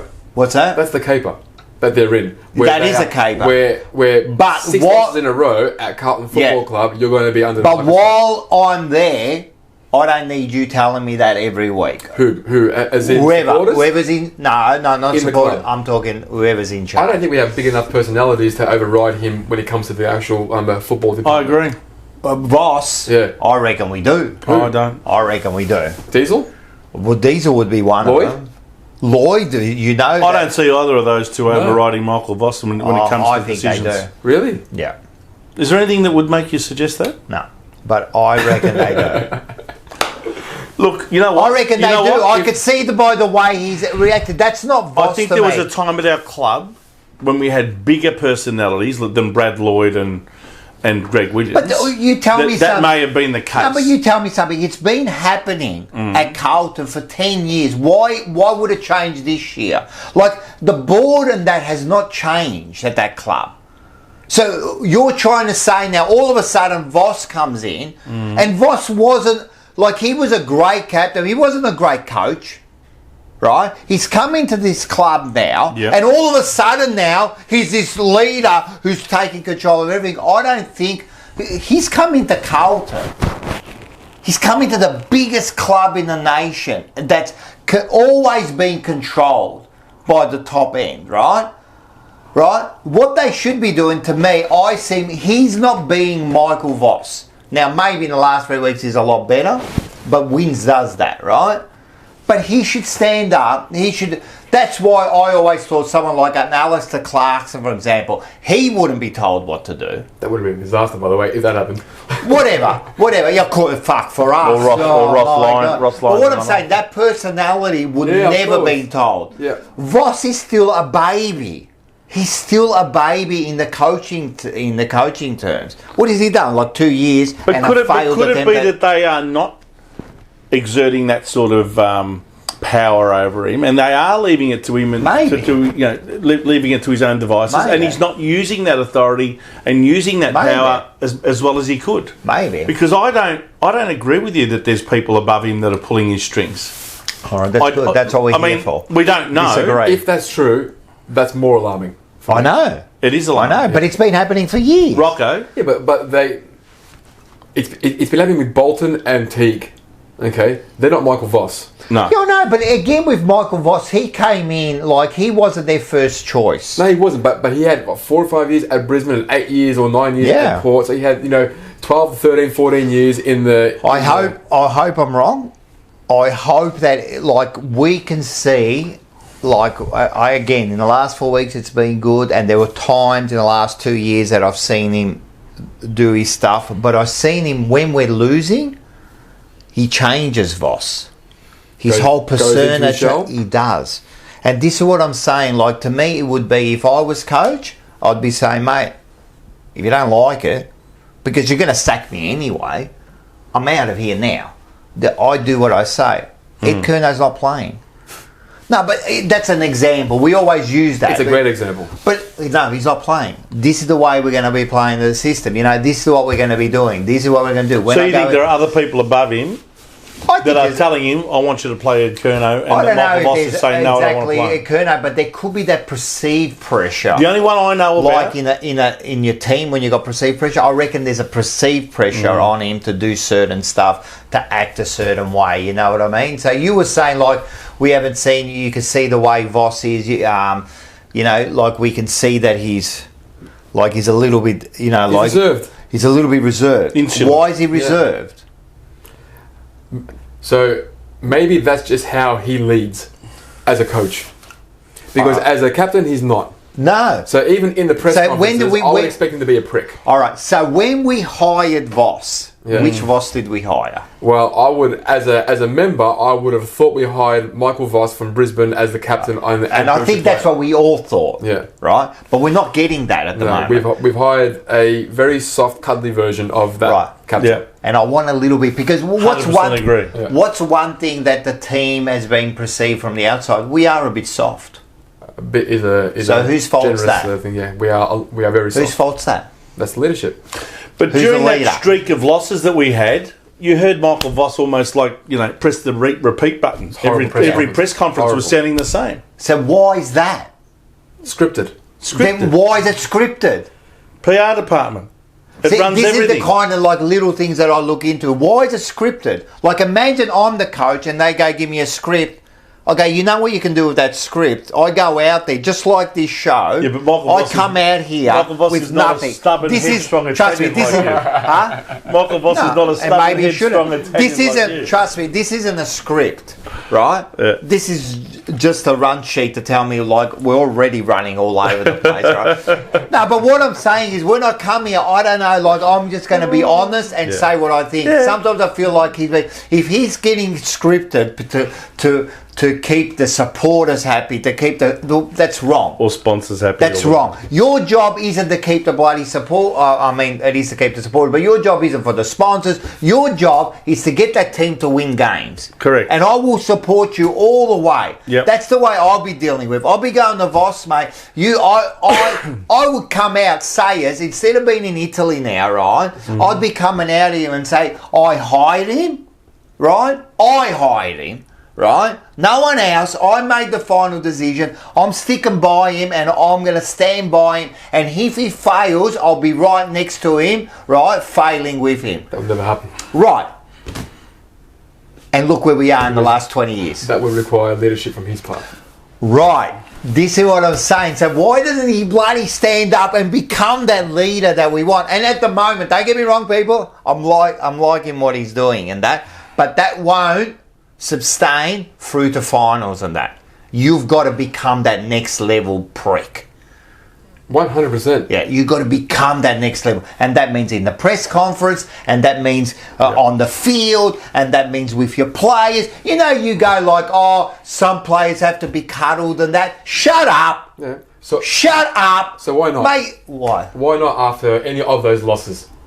Why? Why wouldn't you go to a press conference and say, you know what, forget about the whole media sort of spiel that I've learned in media training and so forth, and I'm going to give the surface level answers to all the members and so forth. But this is why I think that it's not him. Yeah, but there are other clubs who have similar coaches who give that same sort of spin, right? Yeah. Then you get the more seasoned So coaches. who are they? The ones that are more confident in speaking their mind, obviously Hardwick was. Yeah. Okay. Ross Lyon to a certain degree. Ross Lyon to a certain degree. Scott from the Cats. Okay, speaks his mind. Yeah. Yep. Longmire from Swans. Yep. Okay. Success, and they've had success, so they get that behind them. Ken Hinkley will bite back to the media. Yeah, definitely, Ken Hinkley. So he'll do so it. you get them sort of, you know, like they won't take any shit, and they've had success. Now, do you say, right, that because of that they get the success, or do you say because of the success they act like that?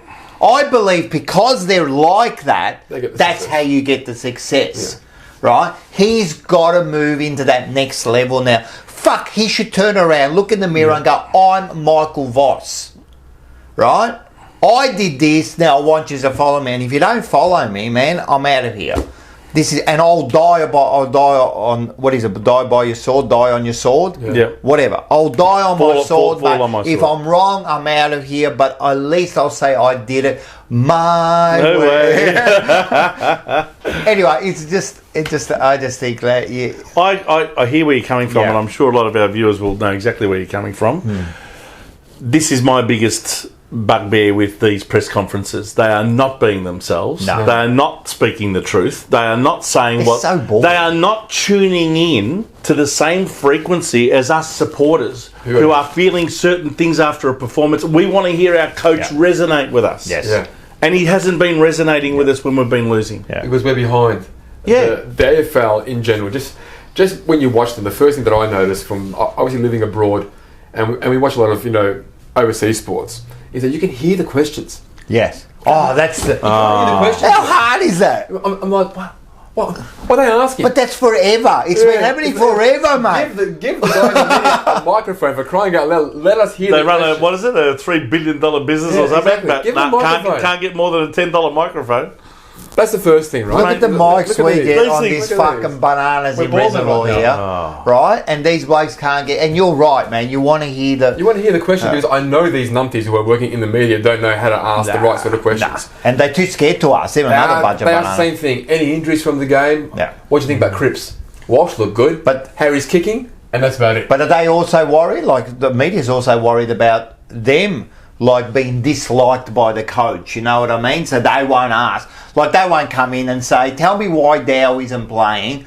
You know, tell me the reason. They won't say that. They'll No. say... Why not?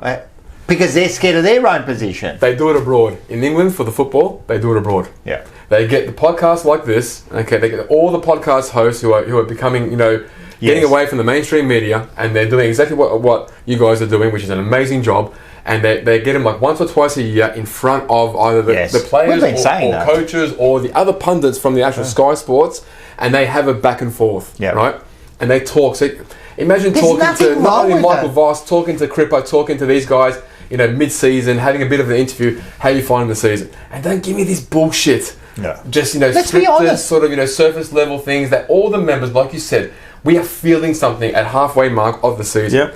We are all feeling the same thing in different levels, but we're all the same thing. 100%. Those Carlton fans that were losing their shit 4 weeks ago, no one can say no one was feeling that same thing. 100%. No one acted on it like That's them, right. but we That's all right. felt the same frustration, 100%. anger, hatred that 100%. those guys were feeling, and a few of those guys just lost it, had 100%. no control. Yeah. But we all felt it.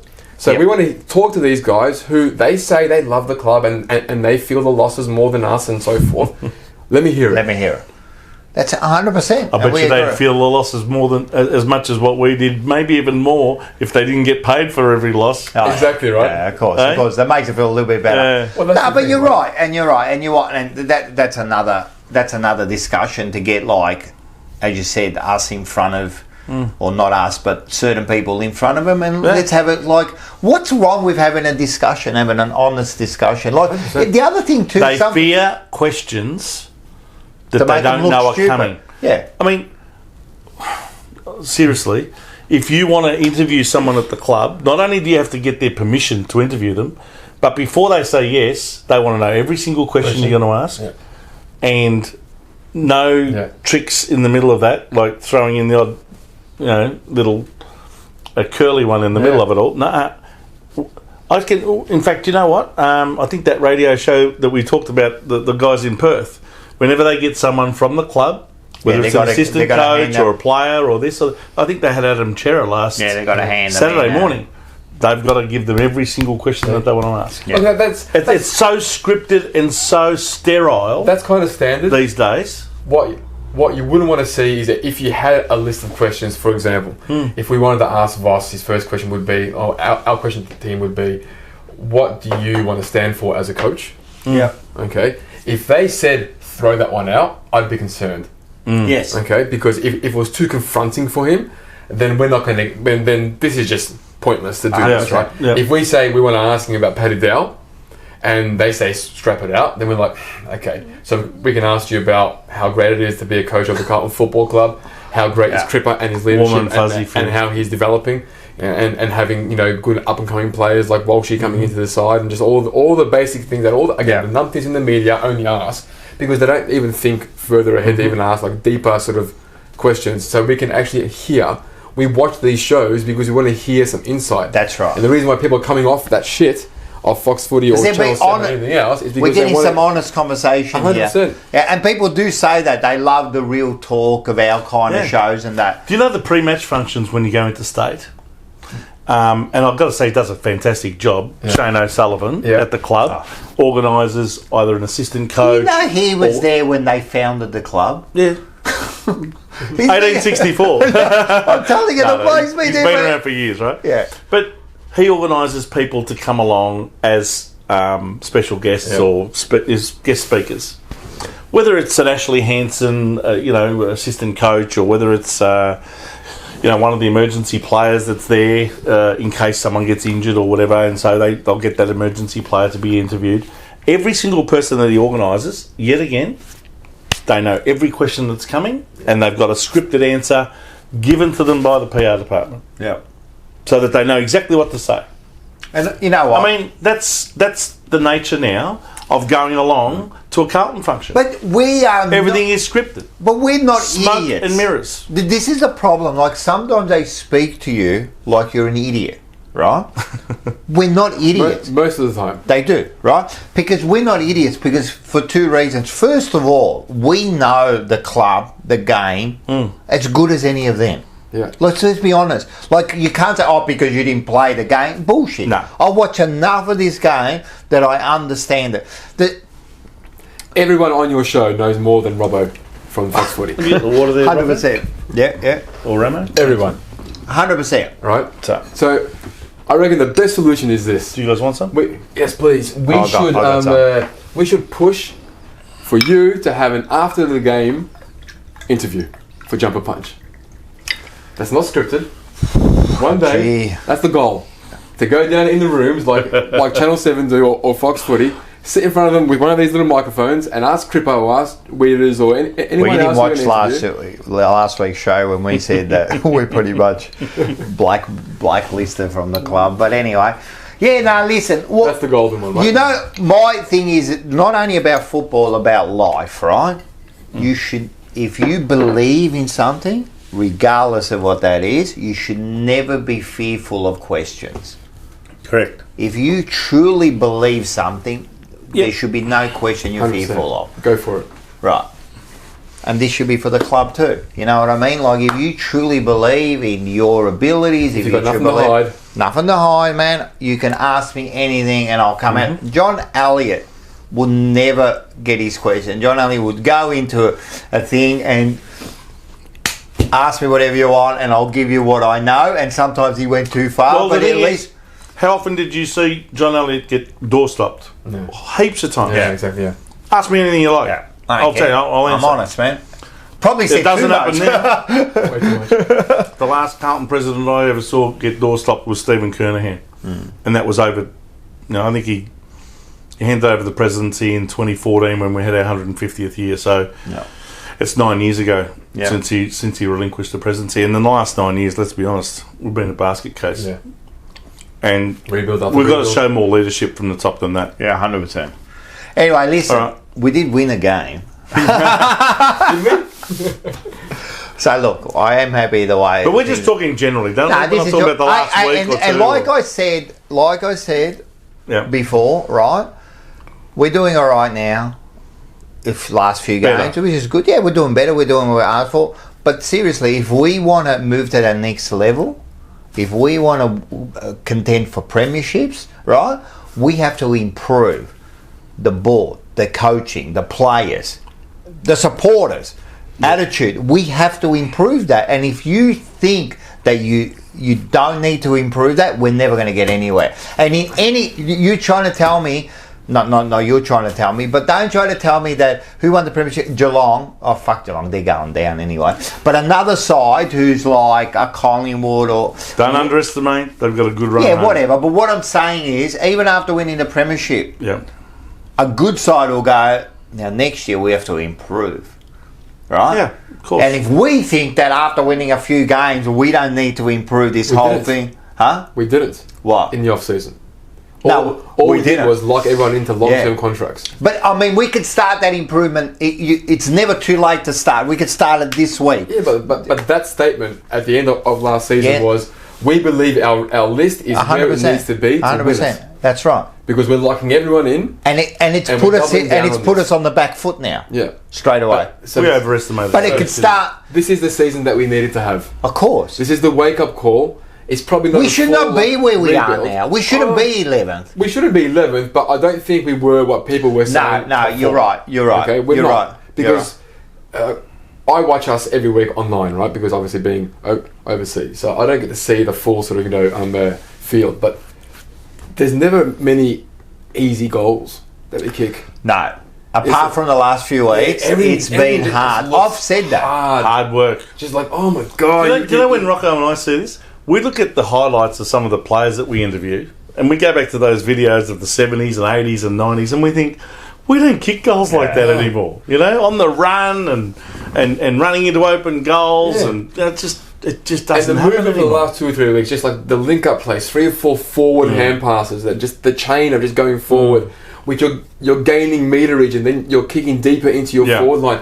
Again, none of us have coaching credentials. None of us have played the game. But we've watched it for long enough to understand the basic fundamentals of what should be done. Yeah. Pressure, tackling. That's right. That game, what was it, Essendon game with 30 tackles? Whatever it was? 33 Yeah, tackles on 33 that. tackles. Terrible. No. I don't care. People can have off games, that's fine. But that's not the game you have an off game for. Nah, no If way. you're If you Carlton can't lift footballer, yourself you for don't have that. an off game for that game. So No. so what's happening in those 4 walls from Saturday to the next weekend before that game to say, this is what we're doing for this game, and how wasn't the coaching staff, Michael Voss, and the captain and the vice captain getting this team up for that game? No. And then what has changed in the last 3 weeks Well, to that's make them do interesting. this? Why are they playing freer? Why are they believing in themselves I that they think can the go shackles forward? have been like, I thought. How and why? And I why don't know. now? Why now? I don't know why now. Because I still not, think. why not after 3 losses? Why after 6? Yeah, why isn't it after 1? Because it's not like we lost those 3 games and then the next 3 games we lost playing differently. We lost the same Playing the way, same, yeah. the same boring shit for 6 weeks. So why did it take you 6 weeks to realise this is not our game Does style? it get to that stage where you got nowhere else but When Carlton supporters, and even the ones that are a bit half-brained Carlton supporters, are still noticing this is not the game style that suits this list. Yeah, of course. Yet, the coaching panel, who are paid big bucks to actually do this for a living, are sitting there saying, stick with it. Yeah. And then after 6 humiliating losses, you say, change it up. Yeah. And then seeing that it works. And then you get to the supporters on like Twitter and on social media saying, where are those naysayers about Voss now? We're still here. Yeah. Oh yeah, this is what I mean. Don't get excited don't think because we won 3 games. Don't think it's all over now. There's still a lot of work, mate, to go. I don't want to be a negative Nancy, but Gold Coast, Hawthorn, and Fremantle are currently, as the ladder currently stands, they're all bottom 6 teams. Yeah. Yeah. And the challenge will come in the next. All 3 are in the bottom 6 right now. And with no guarantee of getting out of it either. The challenge will come in the next, especially in the next 3 weeks. Yeah. Forget about West Coast, but Port and Collingwood, of course, 1 and 2 will be playing in the next 3 weeks. So what's a good result for those 2 games? 1 out of 2? I think so. I think if you win 1 out of 2, but be competitive in the other one. I don't want to see you fall away. I was going to ask you, so what if you sneak in against Port, smash West Coast, and then get smashed by Collingwood? Oh, well, you don't want that. You don't want to be smashed in any game. Smashed by like 8 to 10 goals? Yeah, like 7, 10 goals.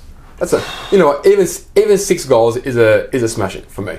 Well, if that's the case, then especially if you're never not in going it. anyway. If it's like draw at half time and then they run us over, that's kind of different. But I think it was the what game was it when we were never in it? We were always just at arm's length.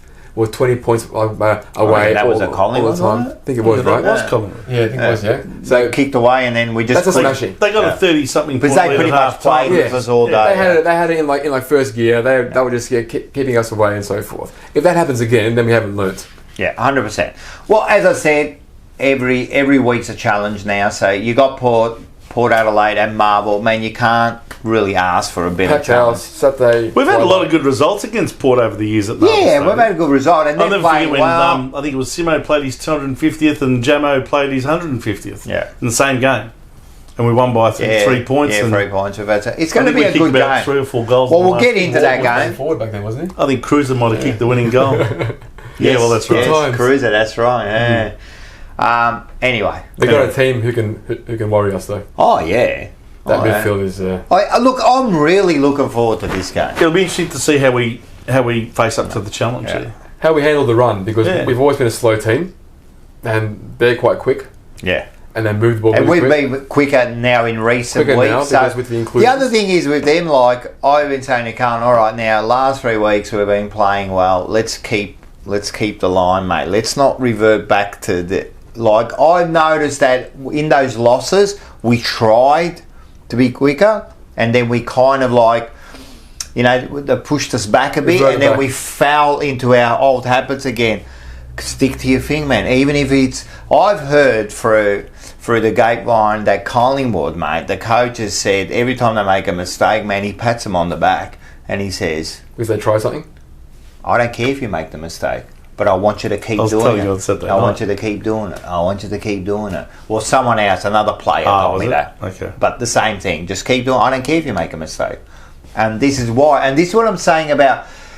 So the players are that, right? So the players are, I would be saying to players, I don't care, but I want you to play this way. Yeah. Right or wrong, I want you to play this way. I don't care if you make a mistake, right? And he has it in him because he has done it the other way. I want you to play this bad way and stick to it no matter what. And it didn't work. So play this way. Right. Yeah. So that's why I sometimes I worry about the coach getting into that trap. Where he wants to do something, but then he gets like some sort of like pressure, even if it's just perceived pressure from up above, saying, "Oh, I don't like what you're doing." You know what I mean? Like he's on this, isn't it? I'm telling you, mate. I thought this was only happening when we had Wes Lofts as chairman of selectors. Jack Waddle. Well, I think as a person, Jack Rout, I should say. Going I back don't think it's just as a coach. I think as a player, as a coach, and as a person in life, right? You will revert back to your comfort zone, right? Always, when things are going bad for you. Shouldn't his comfort zone be high intensity, successful, high demands? It should be. Being accountable because that's what he was for how many years? But what's more important? That or your job? He'll find a job somewhere else. He's Michael Will Voss. he, as a senior coach? Maybe not as a senior coach, but he would definitely go in the media or something. Well, does he want to keep that senior? I guarantee if he's not successful here with us, he's not going to coach. He's not going to be a senior coach. But what I mean is, of course, he'll find a job somewhere. But there's a difference between finding a job and doing the job that you want to do and worried about losing it. You know what I mean? I believe in a fight, right? You have to be willing to die to win the fight, right? If you're not, you fall. Right, mate, the Vikings in the old days, mate, they were willing to die, man, and they took over everyone, you know. Like, all I'm saying is you got to be willing. My old man used to say, mate, when you get into a fight, man, if you take out that gun, you better use it, you know what I mean? And it's the same sort of scenario, so I'm a little bit worried that's what's happening. But we will find out in the next 6 months, next year. This is like a long process, you know, but I saw it start a few weeks ago. I wanted it to continue. What do you want to hear him say if we lose by 10 goals on Saturday? Like, all right, I don't know what. Ask me what I would say. What would you say? I would say this is not good enough. This is not what this is not what I've told them to do. I don't expect this. I don't think you're going to hear that from his That's right, but why? Why can't you say that? Because they're muzzled. What that? So if you're muzzled, now you're highlighting my point. Yes. You're highlighting my point. But not by the people that you think that are controlling him. Then who? PR department. Well, who's fucking PR is the club, mate. Yes. It's the whole club. Yes. It's the whole organisation. Yeah. Who's telling the PR to tell him to do that? Well, who do you think? That's the agenda for the football club, though, right? Right. That's the But brand. who's It all telling starts them? at board level. It all starts from the top. Like if That's the right. PR's going, oh, you better not say that. Why are they saying that? Like, do they give a fuck? Like, they must be telling from the people up above, go, hey, listen, we better not get that information, or we better not get that. The individuals in PR don't give a shit, No. but they're doing their job. So their mandate is X, Y, Yeah. Z. But who's telling And them they're how to do controlling it? that. So the people who hire them, People on the board. people on the board, tell them this is what our brand is. This is how So, the perception Aren't must they- create. You These must are the protect optics. our brand at all so costs. doesn't it all flow down to course it like does. all the way down to the boot stutter? But so controlling his press conferences is one thing. Controlling who he selects and how they play, Correct.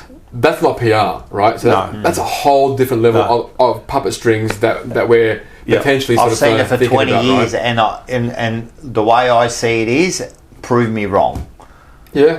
Prove me wrong. And That's what I believe. Now prove me wrong. We're negative on him, right? Because we haven't seen enough of him to, Of course. in a positive way, to be happy with his appointment. Yeah. But for all those guys who say, "Oh, you can't support the club" and all that sort of stuff, we want him to be a premiership coach. I want him to be a triple We all- premiership we all coach. want him to be- I want him to be. We want him to hold the cup with Clipper and do this on Yeah, camera. I want to see him do the Mark Williams. Yeah. What did he Exactly, say? What did he say? I told you. What did he say? I think he said to one of the sponsor. one of You the- were wrong. Sponsors, yeah. He goes, "You One of the were sponsors who wrong." cut him loose, right? Yeah, Yeah, yeah. no, You were it was. wrong. I think his name was Alan Scott Yeah, because Scott, they said yeah. Scott. But they had the Scots thing on their He jumper. said you were wrong. Yeah. Yeah. In other words, he probably said, "I don't think you're ever Yeah. going to coach this side to a premiership." So that's why he said you're wrong. Exactly. Anyway, We all I want to hope- see Michael Voss succeed. far out. I We want want him to be the whole next team Damien succeed. Hardwick. I want him to 3 win the premierships, premiership right? this year. Look, that's what I want. Sure. I want Yeah. to come back. Mate, I want to be like, I'm already feeling good. And we were talking about this before, our kids. How good is it to see your kids Yeah, being 100%. happy about? That's what I enjoy, you know what I mean? We were watching it with my son in the lounge room. Come on, the Blues, he was saying, you know, that's Did what you I see want. that video of Voss talking to the players about we have a responsibility to the next generation? Yeah, I Did know. you see that? I know, I saw that. That was conveniently put on video and sent out to all the Carlton members. Do you believe that? That's what you wonder. Do you Don't believe you? that? We have the responsibility. I think there's I always wonder, like I've heard coach. coaches say this when there's been rule changes or when they've done certain things, like, for example, a defensive game and that. And like some coaches go, oh, we've got a responsibility to the game. But other coaches go, man, I've got a responsibility to win a game. I don't really care where the If I game's don't going win- next if I don't year. win the game, I'm not going to have a job tomorrow. Exactly. Anyway, we did Anyway. win a game. That was a pretty good win, just quietly, mate. No, it was a good win. No. It's a good win. I'm happy. Best Like of the the year. last 3 weeks, man, I'm really happy. And as I said, change should happen every minute. You should be ready to improve every minute, you know what I mean? During the game, next training session. It should start at that first training session on Monday. They Which should be is coming in buzzing. 100%. Right now. And then if there's any deficiencies, yeah, we got to improve. What do you think that, like, if I was a coach, you think that, like, oh, you know what I said actually to Dylan on the thing that at half time?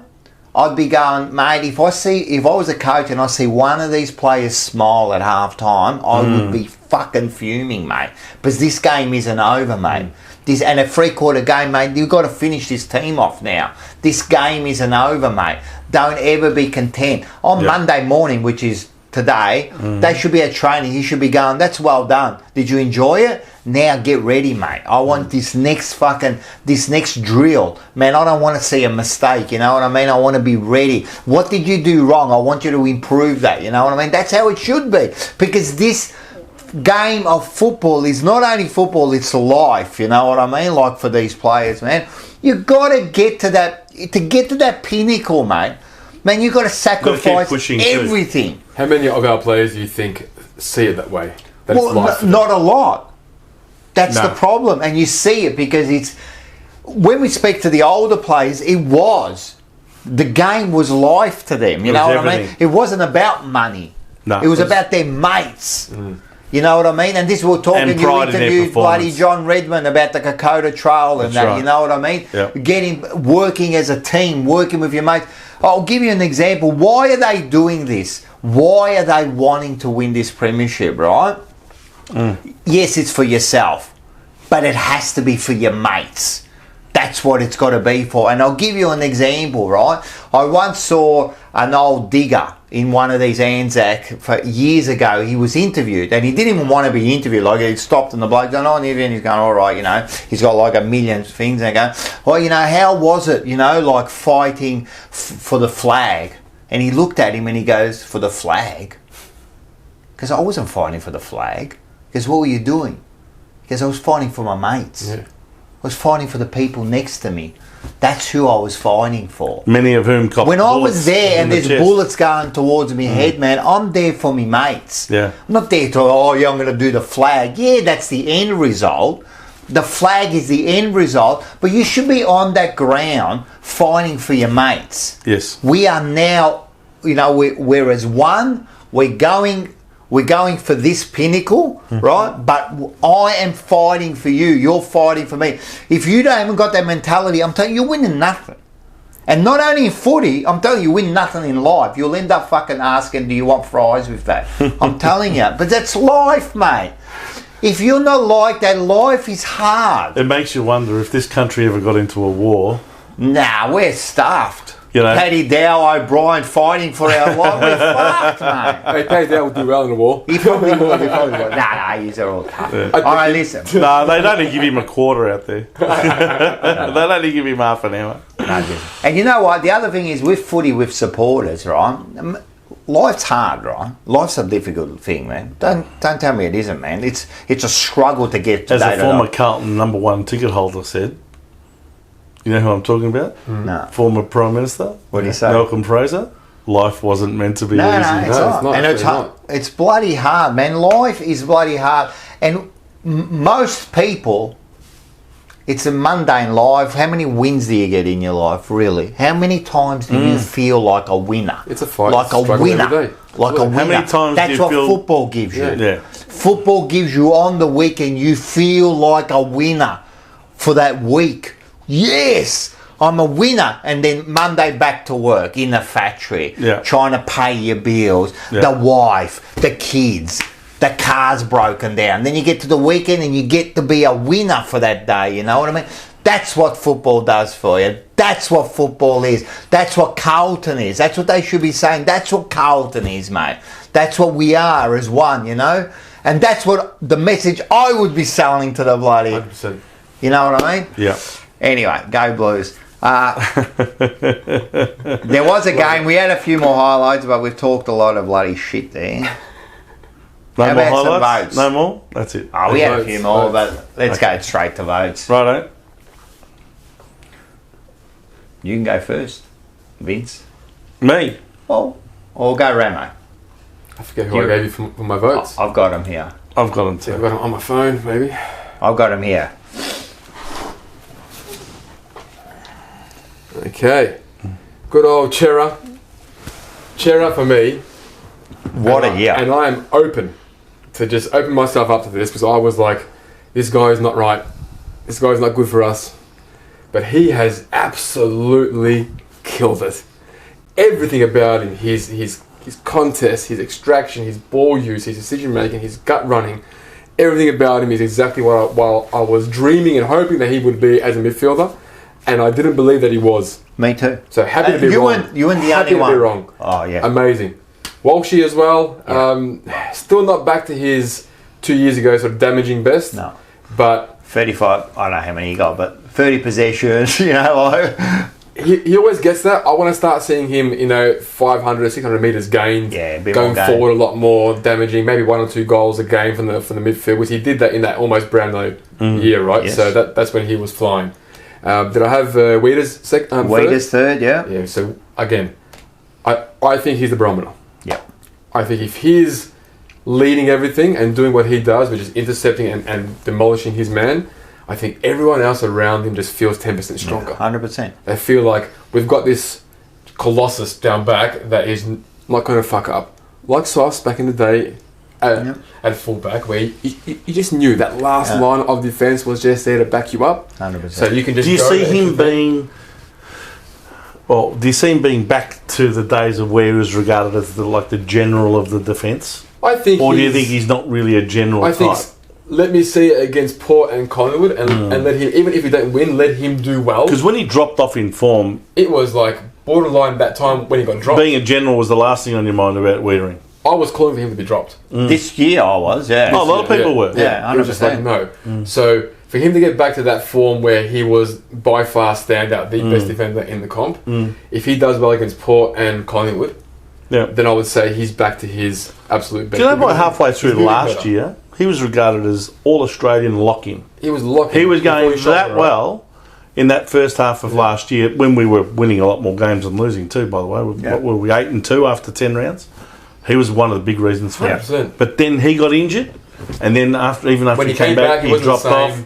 Wasn't like we weren't the same. So that's how much of a barometer he is for our side. Who was my fourth? Okay. Harry.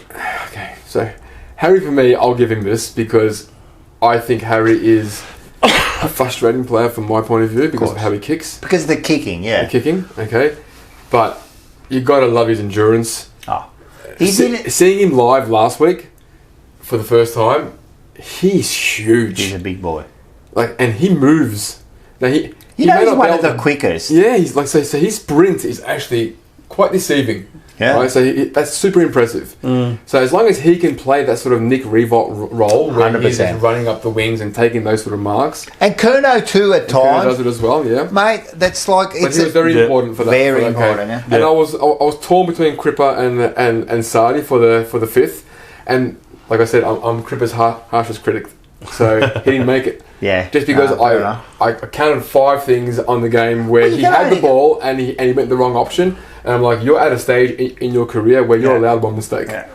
Yeah, no, that's true. Because you're the cream. No, right? and because he's so the captain... So you set higher standards for him. He's a captain, you have to be a higher standard, of course. So you gave it to who? Sardi, because everything he did was just... The wolf. He just was... I think every one-on-one contest he won, the right decision every single time. In his last few weeks, because before that he had this lean... He was horrible. Yeah. He was horrible. They were all having a lean patch for those 8 or 9 weeks. Yeah. But he wasn't even running in that patch. Like he wasn't even getting into contests. He was losing one-on-ones. Yeah. He's very solid. He's very stocky. He doesn't normally get pushed off the ball. He was getting just palmed aside. Can I ask you a question about Sart? Do you think he's being played in the right position down back there, or would you I feel he should be played on a wing and be a bit more creative into the forward line? So I think because we don't have wingers, I think we've tried everyone else there. Why haven't we tried him? If he's not on the wing, I don't think he's playing in the right position, not being used well. So he should be the quarterback. He should be the Chris Yarran in Yarran's little 12-week patch that he had for us when he was just... Or when Simo was a bit younger and breaking the lines from...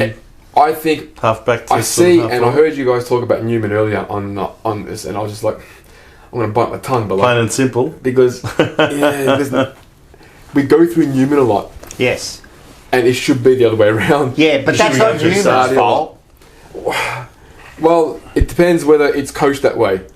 Whether is he being instructed to do that? Whether Sardi's been held back by the coach to say don't go to where the ball is to be the receiver, because the fastest guy, the best ball user, the wolf in our team, and he's kicking the ball 10 times a game. Yeah. Why?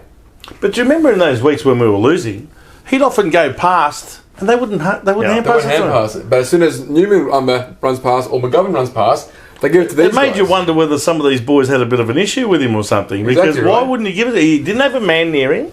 You have to go through. Sometimes, admittedly, he'd go the right-hand side, which wasn't They were tagging him last year. his right. No, I'm talking about just recent weeks. What I'm saying is, like, they were. We were using him that much last year that they were. They tag started him, right? tagging him. Yeah. And this year they haven't. He's a used him at all. weapon. You've got to use him. Absolute weapon. Got to use him. That kick is amazing. His speed is amazing, but they don't use him enough. But he was rock solid. That's fine. And Rocco, we have to say big shout out to the Western Australian supporters over there. Yeah, the Wolf was for there. bringing the Wolf back yesterday. That was good. Yeah, the Wolf was there, We man. started The that Wolf 12 months ago. Yeah. We did that. That was good. That's brilliant. All right, beautiful. I like that. What about you? Well, similar, but not the same. I went for Walsh for 5 votes. I thought he was our best player yesterday. Again, it was a bit of a toss-up, Of course. really. Because you know what's good? I put you Cherub can for swap 4. all these players. Yeah. You can put them almost anywhere, which That's is right. exact. And the number, Nice spread. yeah, and the one vote can usually go to 5 or 6 Anyone, players, yeah. which is good. Yeah, I put Cherry in for 4, but geez, he's impressive at the moment. He's best, clearly by our far, best and player you'll at the see moment. 27 possessions, but also hitting the scoreboard a lot more regularly now, starting to kick goals. Always from that same position too, always in that middle there. If you notice how many times he didn't this week because he ran onto the ball, but how many times you find him 40 out in the middle taking a mark? Yeah. It's nice. Yeah, good. Yeah. That's football. Yes, exactly. He was very impressive, I thought. Played a lot of tackles as well. I actually gave Patrick Cripps 3 votes. Oh, here we go. Yeah, no, I thought he played a very good game yesterday. No, he as did. our He was captain. good. Second I thought half he was was really creative. good. Yeah. Now, one of the things I wish he'd do a bit more of is kick the ball. He seems to have an incredible tendency to hand pass more than he kicks. I think he got 24 hand passes and 5 kicks. Yeah. But nevertheless, he did create a lot of things with those does. handballs. So I gave him 3 votes yesterday. Harry, I gave 2 for all the reasons that you said. And I gave my 1 vote to, as you said, could have given it to 4 or 5 players. And that just goes to show you how good a performance it was. So apologies to Jacob Wiedering and apologies to Nick Newman. But I gave it to Sam Doherty. Yeah. I thought he played a very good game. He's had a consistent year. Yeah. Not as many kicks on the full on that, but he tends to do that. But I think he's been a very consistent. Is he the main culprit to more than anyone else in our team who bombs it into our 450? Maybe. Yeah. Do you think he does that when he's under pressure though, rather than bomb where he just puts it on the boot? Do you ever see him do that when he's not under pressure though? Like where he's just got the ball. I think a lot of the team was too, but yeah, you're probably right. Him, Ed Kerner. Is he better down back than on the wing or on the ball, Doc? Yeah, I don't know. I think he's better in the back. Yeah. I think him and in the Wiedering middle there. It's not bad, and everyone's been kind of like, I think he they can gets a bit of alternate the ball. between wing He and can back. a little bit, but I think it should be like 70, 80 in the back, maybe 20 just to give a bit of a hit out in the middle. I'm with you on that one. Yeah. I think him there with that leadership with him and Weeders there. Yes. I think it just makes that defence just a little bit more rock solid. Yeah. And if they're trying to build it from defence and have those, and you got two really good players who are growing into their sort of leadership, or Weeders more so. Less on the wing, less on the ball, more in the defence. But I think now we're getting like Cunningham kind of comes in and gives a chop out now and the thing, and that maybe. But you're right, Sardi maybe on the wing, to a little free bit. him up. That's what I'm saying. Maybe bring Doherty back. I don't think he's got Sard forward. You reckon tank. he's got the tank? He Yeah. doesn't have a tank. See, that's the problem. You need. Sard? Yeah. He hasn't got the tank. He's He's got like the that burst. the burst of We're going to have speed. a problem. We're going to have a lot of these players that are on 700, 900 grand a year. All don't have a tank, and they all want to play halfback flank. Zach Williams when he comes back. Well, you get Sard. the best ones, and the rest you get rid of. No, but at the moment, And you know, McGovern's like out. Akers, right? I think he's. I said this last week. We'd be worse without him. Oh, he's definitely been an And improvement he's on what got we a used to tank. have. The only thing is he's disposable at times. But he's a defensive wingman, right? Yeah. So he spends a lot of time in our D50. He runs both ways. Yeah. There's no doubt about that. Whereas Cottrell's more like a forward, Yes, yes. sort of and I think that's a forward good kind of mix at the moment. But when Cottrell's you, not when bad. you compare Akers to what Jack Nunes before him, O'Brien. Forget that. or O'Brien The before fact that him. O'Brien played that many games for us over the last 2 years is mind-boggling. Don't know why they Well, gave the him a thing 2-year was that extension. last year with O'Brien, I thought he took the next step. I thought he was okay, O'Brien, last year, and filled the role, and he could have improved. Can I ask you something? Would you have given him a 2-year extension? I don't know about that, but I think that I mean, surely one. one might have been okay, but It's not like he set it on fire. now Right? we've got him next year, and he hasn't But we hardly had no played. other wingers, and he was filling a role. So at the time, and you got Hollands, remember, who good. as a kid He's will good. come and give him time. He's got that role too. So you've got that role. But with O'Brien, right? I think what was shown this year about O'Brien, he's weak-minded, right? Because he had that role. He gets an 18-year-old take his spot, and instead of like lifting to the next level and going, right, Bring it back. you're taking my spot, mate, I'm going to kill this, he's kind of gone backwards now. So is that kind of like he's gone, bloody hell. Do you know the I game don't that pretty much cost him his spot in the starting 18 to Hollands? It was a practice game Yeah, it was a practice game. against Sydney. And He played so poorly in that game that I'm pretty sure after that they went, I'm loving that, Let's give Hollands had a Hollands a go. He's now, or he's what does it say injured. about you? You've just been given a 2-year extension like the previous year, This is what I'm saying. and the club goes and puts an 18-year-old untried This is what I'm kid in his saying. place. But you know what? But what he says about weak mind is that if he was strong in the mind, he would have said, I ain't going to let that Again. happen. Dow's I'm done gonna that. get back. Dow's done that. Dow's done that. He's keeps fighting. getting He's pushed, fighting. and he keeps fighting, and he'll go to the end. And you're probably right. He'll be good at war for us because at least he'll keep fighting. You know, And he'll go somewhere. He will go somewhere. If he does himself any justice, he will I actually think ask so. to leave. I think And so. then when he leaves, someone will play him, like a Richmond or something like Or that. St Kilda. They'll play him, or St Kilda. And he will play decent football. He won't set the world alight, but he will play decent football somewhere else. I reckon if you give him a chance, he could play. Like He could be Liam Stocker an this year. important Yeah. part of someone's Not midfield. superstar, but just good enough. Play a Anyway, role. I was the same as you. Most players just want to roll. That's Yeah. what they. Yeah. You know, we're not 100%. talking about superstar material. We're just talking 100%. about A lot of players that just play want a their role, and I think at times with Carlton, what we were tending to do is players were confused. Like, what role do I play? Where just give the footballer a role and Right, let him it's meant to play. be next man up, right? He should be next man up. That's their mandate in the club. They always should think about be, next but man you up. should Zach still be. Fisher's another example of that. Yeah, well, yeah. But I know it's the next man up. But what you're saying is it doesn't matter where you go. You should just be next man up, or you. You're right. They're guilty of playing people, bringing someone in to fill a gap where it's not his position, Yeah. right? But they should just bring in, even if that player is the 32nd person on the Yes. list, that person who plays in that position has to come in to play Yes. that role because he plays that role. That's but not get someone else in a that's different his- position. to That's fill his that skill set, right? Yeah, that's so right. I'm a winger, so if the two wingmen have gone down, and I might be a first year player, I'm coming in Yeah. because that's what good teams do. But don't because bring they're in playing like someone else just to put in that role because he's more experienced. bring him in. Yeah, that's Let right. him play. Anyway, I go Walsh. Well, I thought, Both gave Walsh, eh? yeah, no, he had a great game, especially that first half. He killed it. He He's had brilliant. 22 possessions, whatever he did. So, but again, McKay I thought was instrumental. Chera again, Cripps I gave 2 votes, and I gave 1. I always give my 1. I want a bit of love for people, right? I thought he did well. I reckon Sauce did a very good job, man. He did what he had to Competing. do. Mate, he competes his heart out, man. If everyone played like him, That's like we his would never- little church money. I think he did really. No, I think Here's he a did. little tip. No, you're I right. reckon No, he did really well, man. One thing Not about only Sauce is he gives competed you in effort all the time. effort, He gives you effort at mate, least. and then he had to re-strap that fucking mattress he put on his leg. He went back up there. Looked like a horse that had just been. But this is a Run the guy Melbourne who's Cup. been asked to play not just any position, the position that you don't want to play. I know.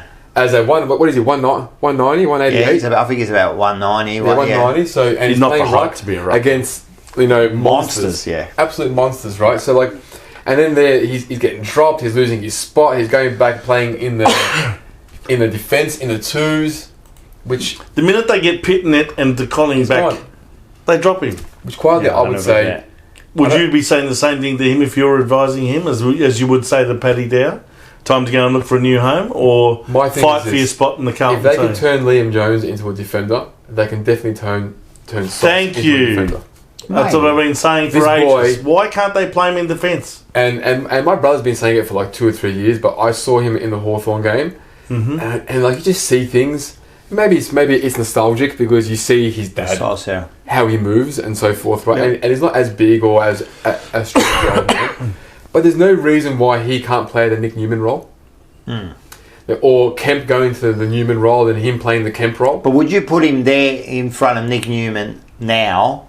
I wouldn't have Nick Newman in my 22. Oh, really? Yeah. I think if you watch it carefully, it might not be direct involvements, but Nick Newman has a hand in most of the goals that we concede. Really? I'll have to look at that. Yeah. I like Nick Newman. So I it think might he's be like really... something that he started that screwed up, and then 3 or 4 plays down the wrong, they score a goal, but because he I think made a last mistake. night he was like he was important last night. I reckon he took a few marks. He does the good hard things, and I hear supporters talk about how when he plays on people like Toby Like Green and so forth, the kind of medium small, and he does a job there. But again, like Silvani has got so many attributes of a really good defender, because defense. First thing is you need to die to make sure to stop that person from scoring a goal, and he will. And that's Silvani, right? He's a good user of the football around the ground. He's a shit kick for goal, like he's a horrible kick for goal. So why play him forward? Why play him forward? He's a good mark. He's a good mark. Yeah. And the reality is, if you look at his football stats, brain, and he can ruck in the back. Yeah, he can ruck in the back. Exactly. He hardly kicks goals even when he is playing. Yeah, that's the problem. So really, with Sauce, why not try him? I wouldn't get rid of him. I wouldn't either. Make sure I'd find a position. I would want to make sure that I've at least given him an opportunity in defence. If he doesn't succeed at that, then you've got to ask questions. I disagree with the point that if it wasn't for his name, he wouldn't get a game. I think he's good enough on his own to get a game. I think there's enough there for him to be on an AFL list and on our list or anyone else's list. But I do think he's played his entire AFL career in the wrong position. I agree. I'm with you, mate. 100%. Anyway, our leaderboards have got that Chera just killing it, right? And then you've got Walsh, clear second. Yeah, and then there's a bit of a thing. Kerno, he's had he's had kind of like a quiet 3 or 4 weeks, but he's still kicking goals. He's still leading. Still kicks his 3. He's still leading the bloody His thing. 3's his average, right? McKay's stormed to 4th, and then you got Cripper there. You got Cripper there for 47. Yeah. Wow. He gets votes here and there. He's always getting 2 or 3 votes here. What do you think of Charlie's game? Was his 100th game? I think Charlie does enough to be Charlie. Yep. But he hasn't really had that sort of block of games where 3 or 4 games where he's been red hot. No. But again, I don't think we have the football smarts to know that when Charlie's hot, clear the forward 50 and give him everything. So the team doesn't play like that. No. If he kicks 1 or 2 goals in a row, everyone get the fuck out of the way. Yeah. And give him the ball, because 1-on-1 there isn't a player in the comp who can beat him. Yep. They just haven't worked that out just yet. Like how he can play like Wayne Carey. Right? Yeah, I was exactly just going to say like the that. same thing. Same thing. Yeah, Carey had a run on. Pagan said, "Get the fuck out of the way, give him the ball, and then he will do it." That's it. All right, we better move quickly. Yep. We're going to get through some stuff here. First of all, next week, you got Carlton, Port Adelaide, round 18, Saturday 15th of July, 4:35 p.m. at Marvel. So it's going to be interesting. Big game. Let's have some. We'll just put some. Just give you predictions. Me? Yeah. Port Adelaide by 3 goals. Wow. But that would be a very honourable result, considering how good they are. I really think they're the real deal this year. I really do believe that they will be good enough to not only hold the top 2 position, they'll play off in the grand final, in my view. They'll play well, yeah. I think they're the real a good deal. side. They're the a good first side. time I've seen in a long time. It's going to be tough. It's going to be really tough. This is Ken Hinkley's best team, best equipped team. And a lot of people say, they won 13 in a row, they've got to drop one sooner or later. I can't see it being this week. I'll be very happy if it was this week, but I think it'll be Port Adelaide. Only not by much. Yeah, I don't see us winning by 2 points or 4 points either, because I don't think we have that mental sort of fortitude to win that close game. I'd love to win by like 2 points. For us to win, it would need to be a 2 to 3 goal win, and I don't see us doing that, so I think we'll lose by probably 4 or 5 goals. Yep. Okay, fair enough. No, I'm going for Rocco's Blues. unhappy. No, I'm going for Blues. Fucking. Yeah, we all want the Blues to win. Yeah, no, but we're just giving our honest predictions. Yeah. No, I think we're capable. I think Port has shown a few little flaws that we can capitalise. Can we capitalise long enough on them? I don't know yet, but I don't know. Marvel, If it was over there, there's Okay, nothing. mate. Right? Marvel Our kicking, holds we're the no worst- fear for we're them. the worst kicking team for goal in the comp right Who now. is? Us.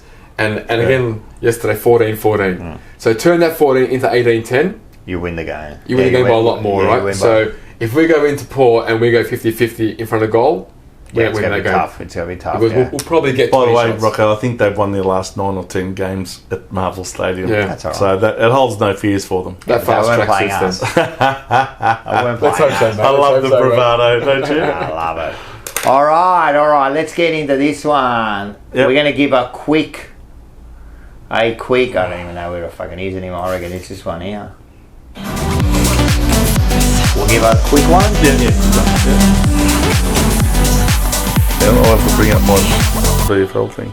Usually we got Paolo doing this, but That's you were right. there in actual Well, fact. I'm not the rare of the reserves, which means the king, by the Yeah, way, yeah, if you probably know that. Paul's the king. So he asked me to substitute. I'm the prince. I'm Vince the Prince. Yeah, the that's it. prince of the reserves.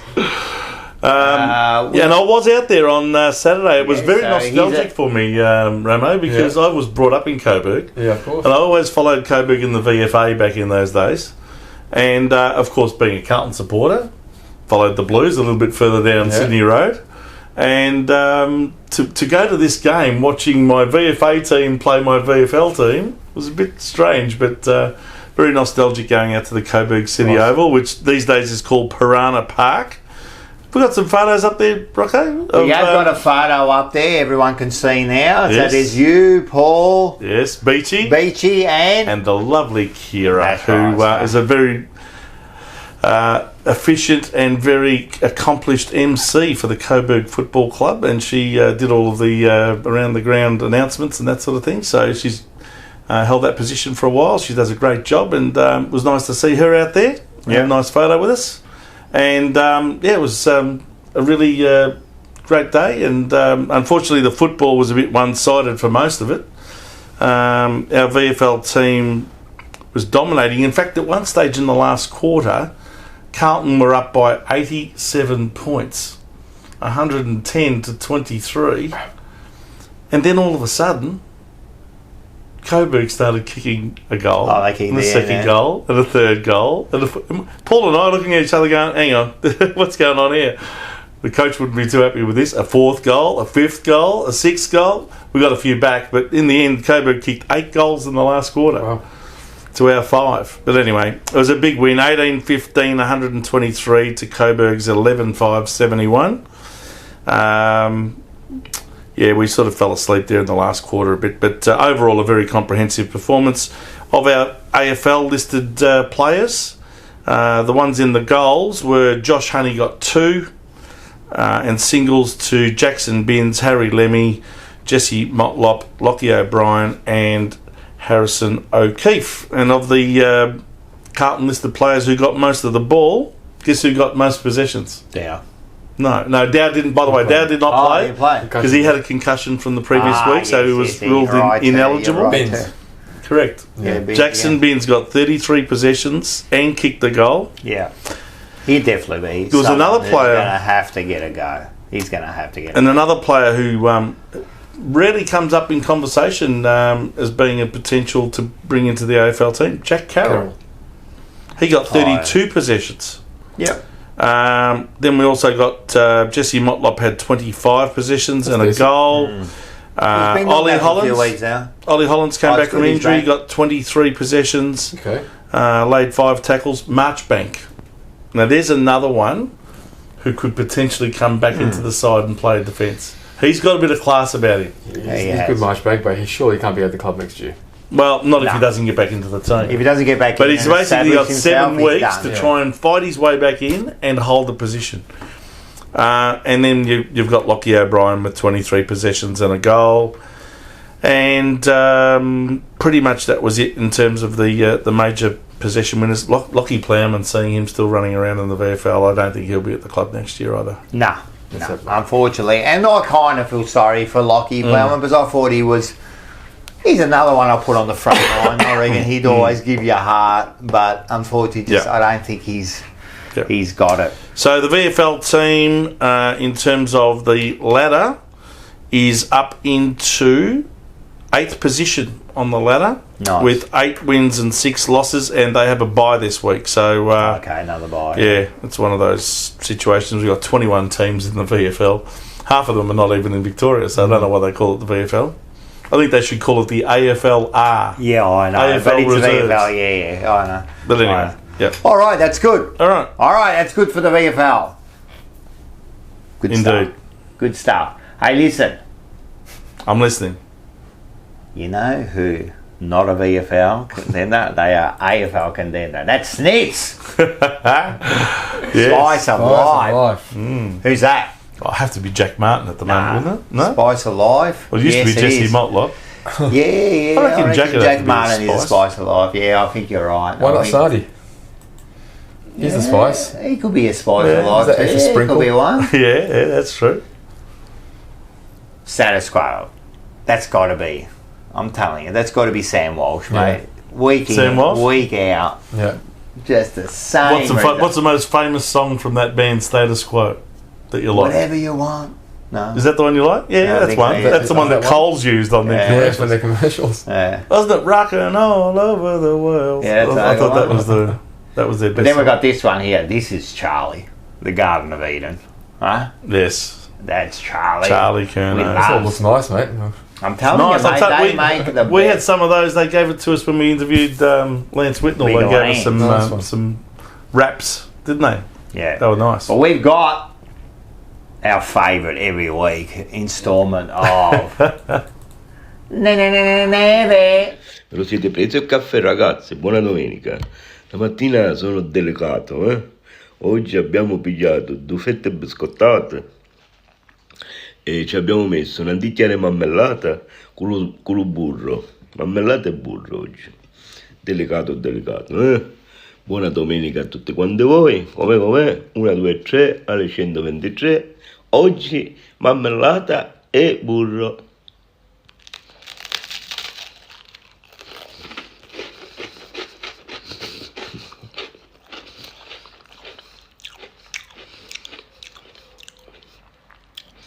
Internazionale, ragazzi. Buon caffè, buona domenica da come internazionale.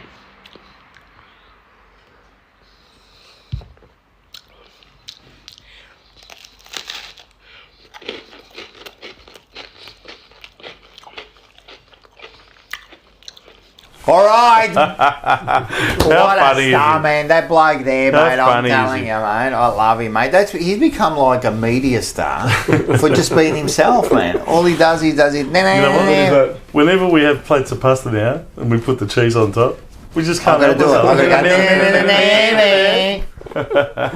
gonna go. Come here. I always do that to my kids too. Yeah? And I go, come here, because come here means like, how Yeah. is it? Yeah. So I go, come here.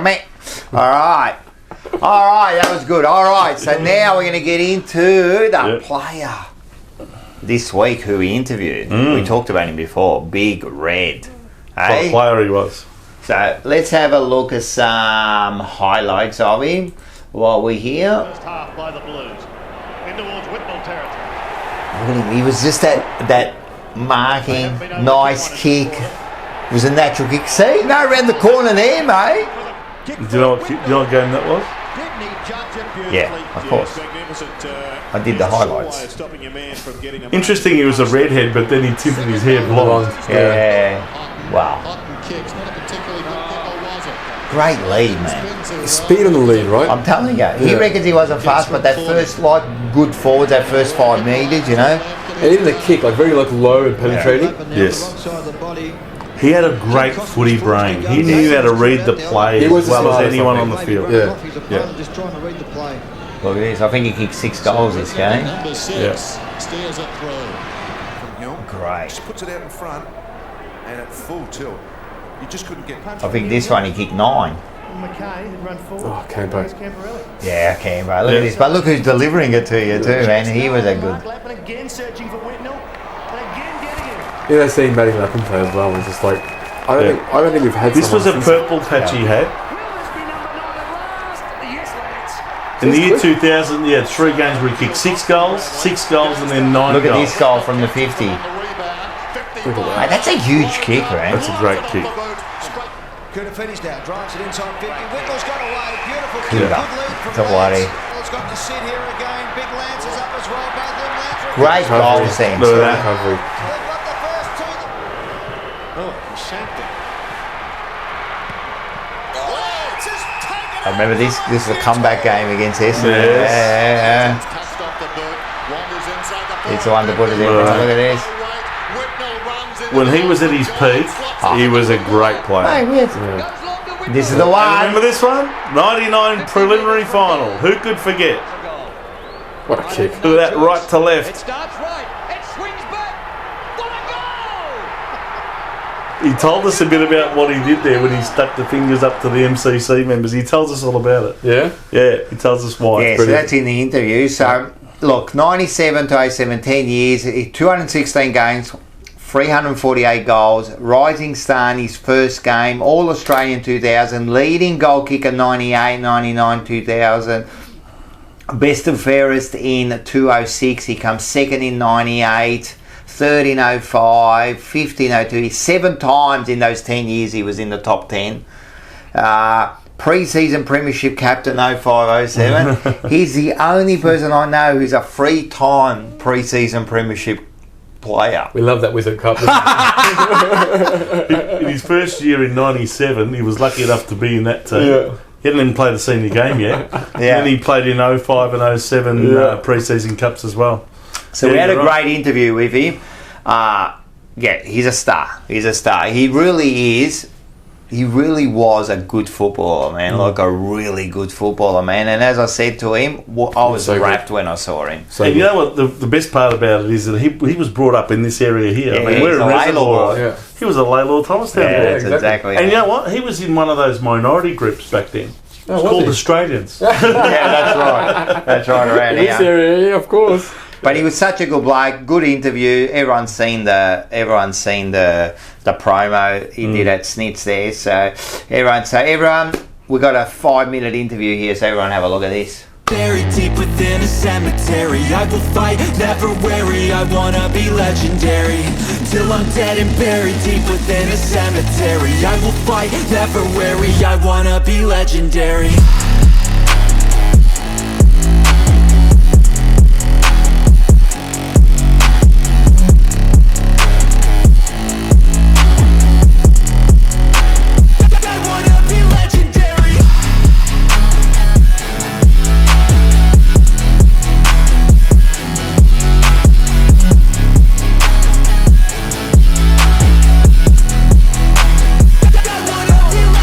And here we have him, Lance Whitnall. How are you, buddy? How's things? Hello, all good, thank you. Welcome, thank you. Big Red, as you used to be known. Are you still known as Big Red? I think I'm even bigger red now.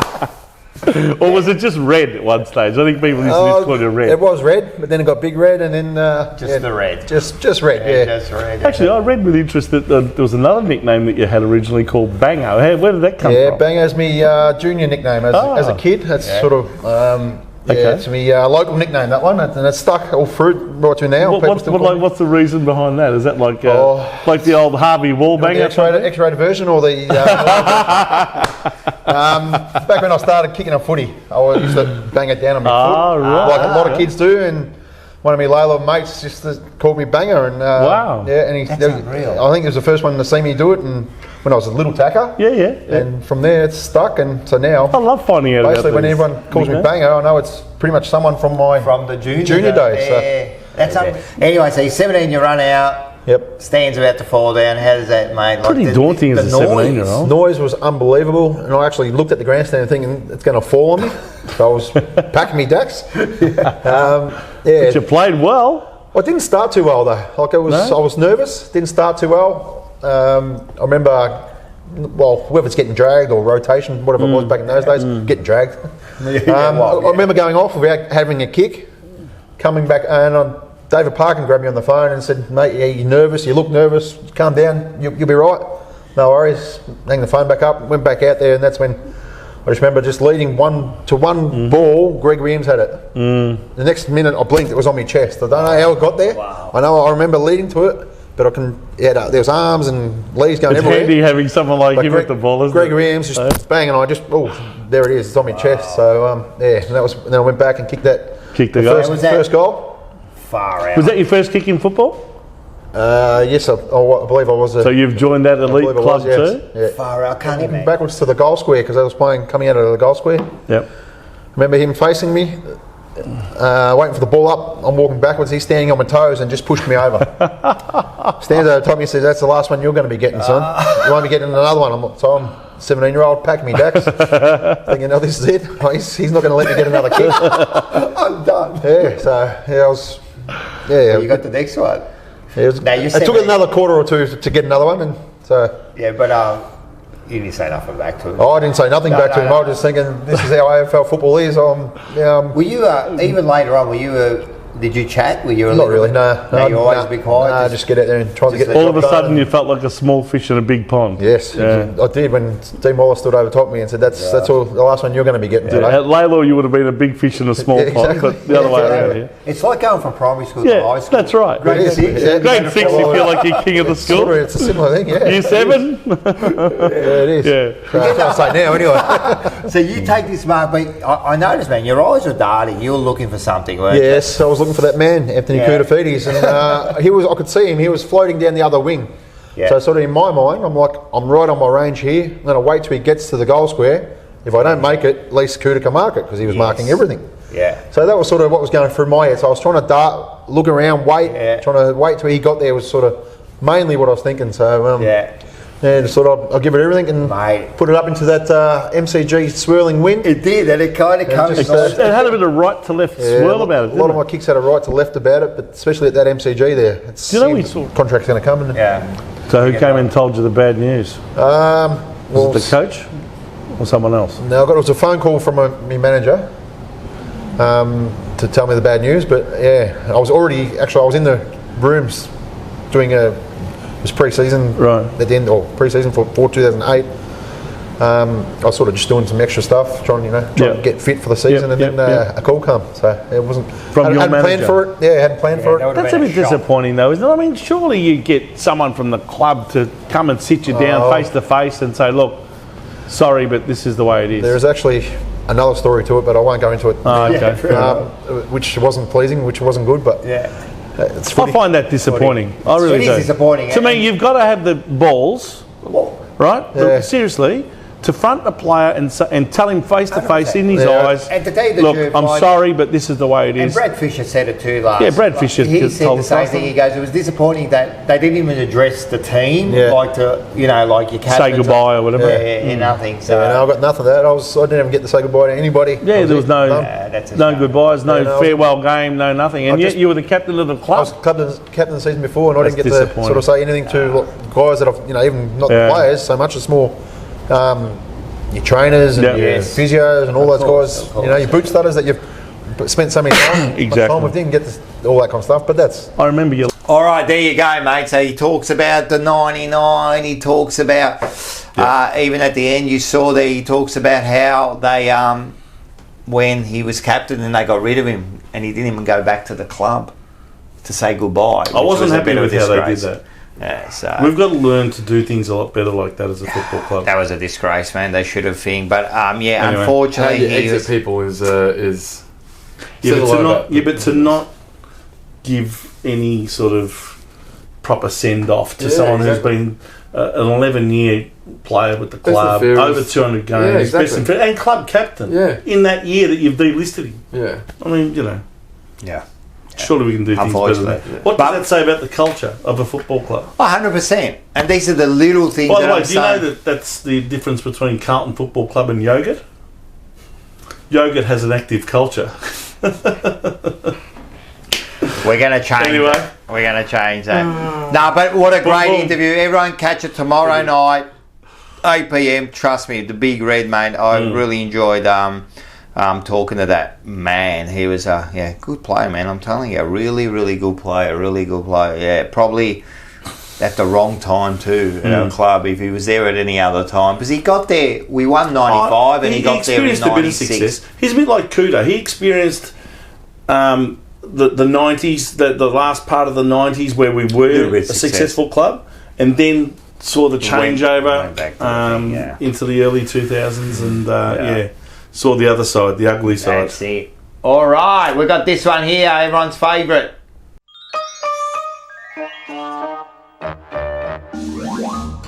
Bananas in pajamas are coming down the stairs. In pyjamas. Banana of the week, Did you watch sponsored by Merino Brothers. Yes, and order $60 worth of fruit and vegetables or anything else that they sell. And if you do it before midnight, they'll have it delivered to your door the very next day. Yeah. Love it. Is that true? Yeah, 100% by me. It is now. No, it's I'm true. glad I got that right. Paul will And be they've got happy- everything Paul down, will be I'm happy telling with you. me. Go down, they're on the website, they've got everything, not just fruit and veg, all your Italian goods, sauces, pastas, whatever you want. So, and they deliver to your door. You want to go first? I'll go first.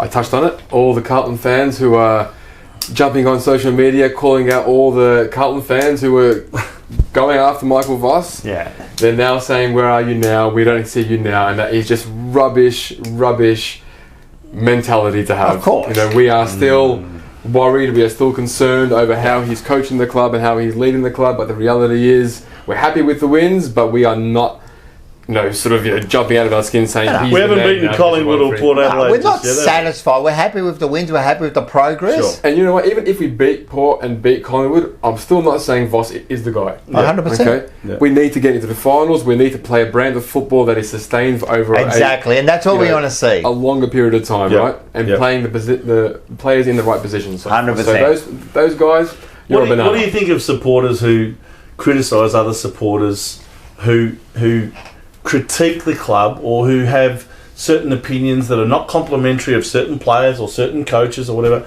and they get criticised for, oh, you're not a true supporter. You know, you absolutely. Yeah, I I can't stand it too. I think true supporters, real true Have more supporters, critical thinking would never say that. I know. Like, everyone supports a team any way they want, and who do you telling me, oh, because I criticise, I'm not a true Because supporter? they watched something about a TED talk or something like that said, if you can't support us when we lose and don't support us when we win. That rubbish that I hear all the time. But you know what? Because we do support. when you criticise someone, that means you're not support. It doesn't mean you're not supporting them. Of course not. What, like, if anyone ever says that to me, so what? Paying my membership, going to every game, missing out on work, doing the shows. What does that say? Exactly. Like, you can't give more support than that. You know what I 100%. mean? So just because I criticise my own family, my son, I criticise them. It doesn't mean I don't love them. 100%. You know what I mean? I'm being realistic about stuff. You know what I mean? We call them out when we see things that we don't You know those supporters, where were they when we were losing 6 games in a row? No messages, No, of no course not. tweets. As soon as something goes well, that's when everyone comes out. Everyone's a general after the battle, you And know? you know who you are as well. Yeah, you know who You know who you are. I see you on Twitter, okay? And I don't like it. You're a banana. I love it. I love it. We don't have any of those supporters watching our show. No, they're all good. I didn't think we did. Here we go. We got a photo. Yes. Have a look at this, everyone. What's wrong with these stumps? My banana of the week is for all of those people on the England and Wales cricket board who decided in their wisdom to put rainbows at the bottom of the cricket stumps in the Ashes in the last test that we just saw at Headingley. Yeah. Now that was meant to be actually only up for one day. Did you know that? One day, because it was the last day of their so-called week of supporting this particular cause, if you want to call it that. So it was only supposed to be on that first day of the test, but guess what? All 5. It just goes to show you, when you give someone an inch, they'll take a yard. So it never stopped being the stumps for the whole test. And look, don't get me wrong, I'm not against gay people. A lot of them I've got as friends, right? But what I am against is this constant push, right? This constant using of the platform to push political agendas in sport. Why do we have to keep having this stuff shoved down our throat all the time? I mean, what are they going to do next? Put rainbow colours up the bloody goalposts in AFL games? Yeah. Yeah. Have I just given them an idea? I mean, seriously, where does it all stop? You know, I've been critical of even our cheer squad, who had allowed someone within the cheer squad, I imagine with their blessing, to have, in a recent Carlton game, and I took a photo of this, In fact, I should have given you the photo, Rocco, so you could put it up. But it was a flag with the Aboriginal colours, black and red, and instead of the yellow circle in the middle, they've got a yellow Carlton monogram. Yeah. Now, if that's not a sacrilege of our monogram, what is? Yeah, no, I agree. And don't get me wrong, I know you're saying, you've always had the opinion, I don't care what flags you want to have, wave all your flags you like, just don't abuse the monogram. That's it. But this is the problem, Rocco. You give them an inch and they take a mile. I'm against any other flags being waved in the cheer squad. I don't think it is the platform that they should have to wave rainbow flags or wave Aboriginal flags or Torres Strait Islander flags or whatever. Okay, if they're going to allow that, why can't I go there and start waving a Russian flag? How would that be accepted? Would that be okay in the current climate? It's because of the causes they feel they can. And my stance is I don't care what you wave, because it's a free country. No, but hang on. Why should you be able to wave that in the middle of a Carlton cheer squad? No, I think it should be hard and fast rule. It's Carlton colours, Carlton emblems, Carlton, nothing else. No, but I kind of agree. So all those bananas that keep using this sort of thing to promote their political causes, they're all bananas in my view. Yeah, no, and I agree. My thing is don't touch the jumper. Don't touch the No, but they have used the jumper. They've used the logo and put it on their This flag. is what I'm saying. They can do whatever they want, just don't touch the jumper. What happened to the bananas in the cheer squad? Yeah. The bananas with the jumpers on the bananas. Yeah, I actually showed a photo. Yeah. They were in the 80s and that. They were good. I mean, seriously, why should we be allowing these political agendas to be pushed within sport? That's the way it is Nothing now. to stop it. Nothing's going to stop it. And you know what? It is wrong. We'll have rainbows on the goalpost by the end of the year. Yeah, and you'll have rainbows and you'll have all sorts of agendas they'll be pushing because The that's why problem it is that the ones that push all of this are the vocal ones. They're the noisy ones. They're the ones that get up there in front of the cameras and make themselves look like heroes because of all their virtue signalling rubbish. But that's society now. The ones that don't agree, they shut up.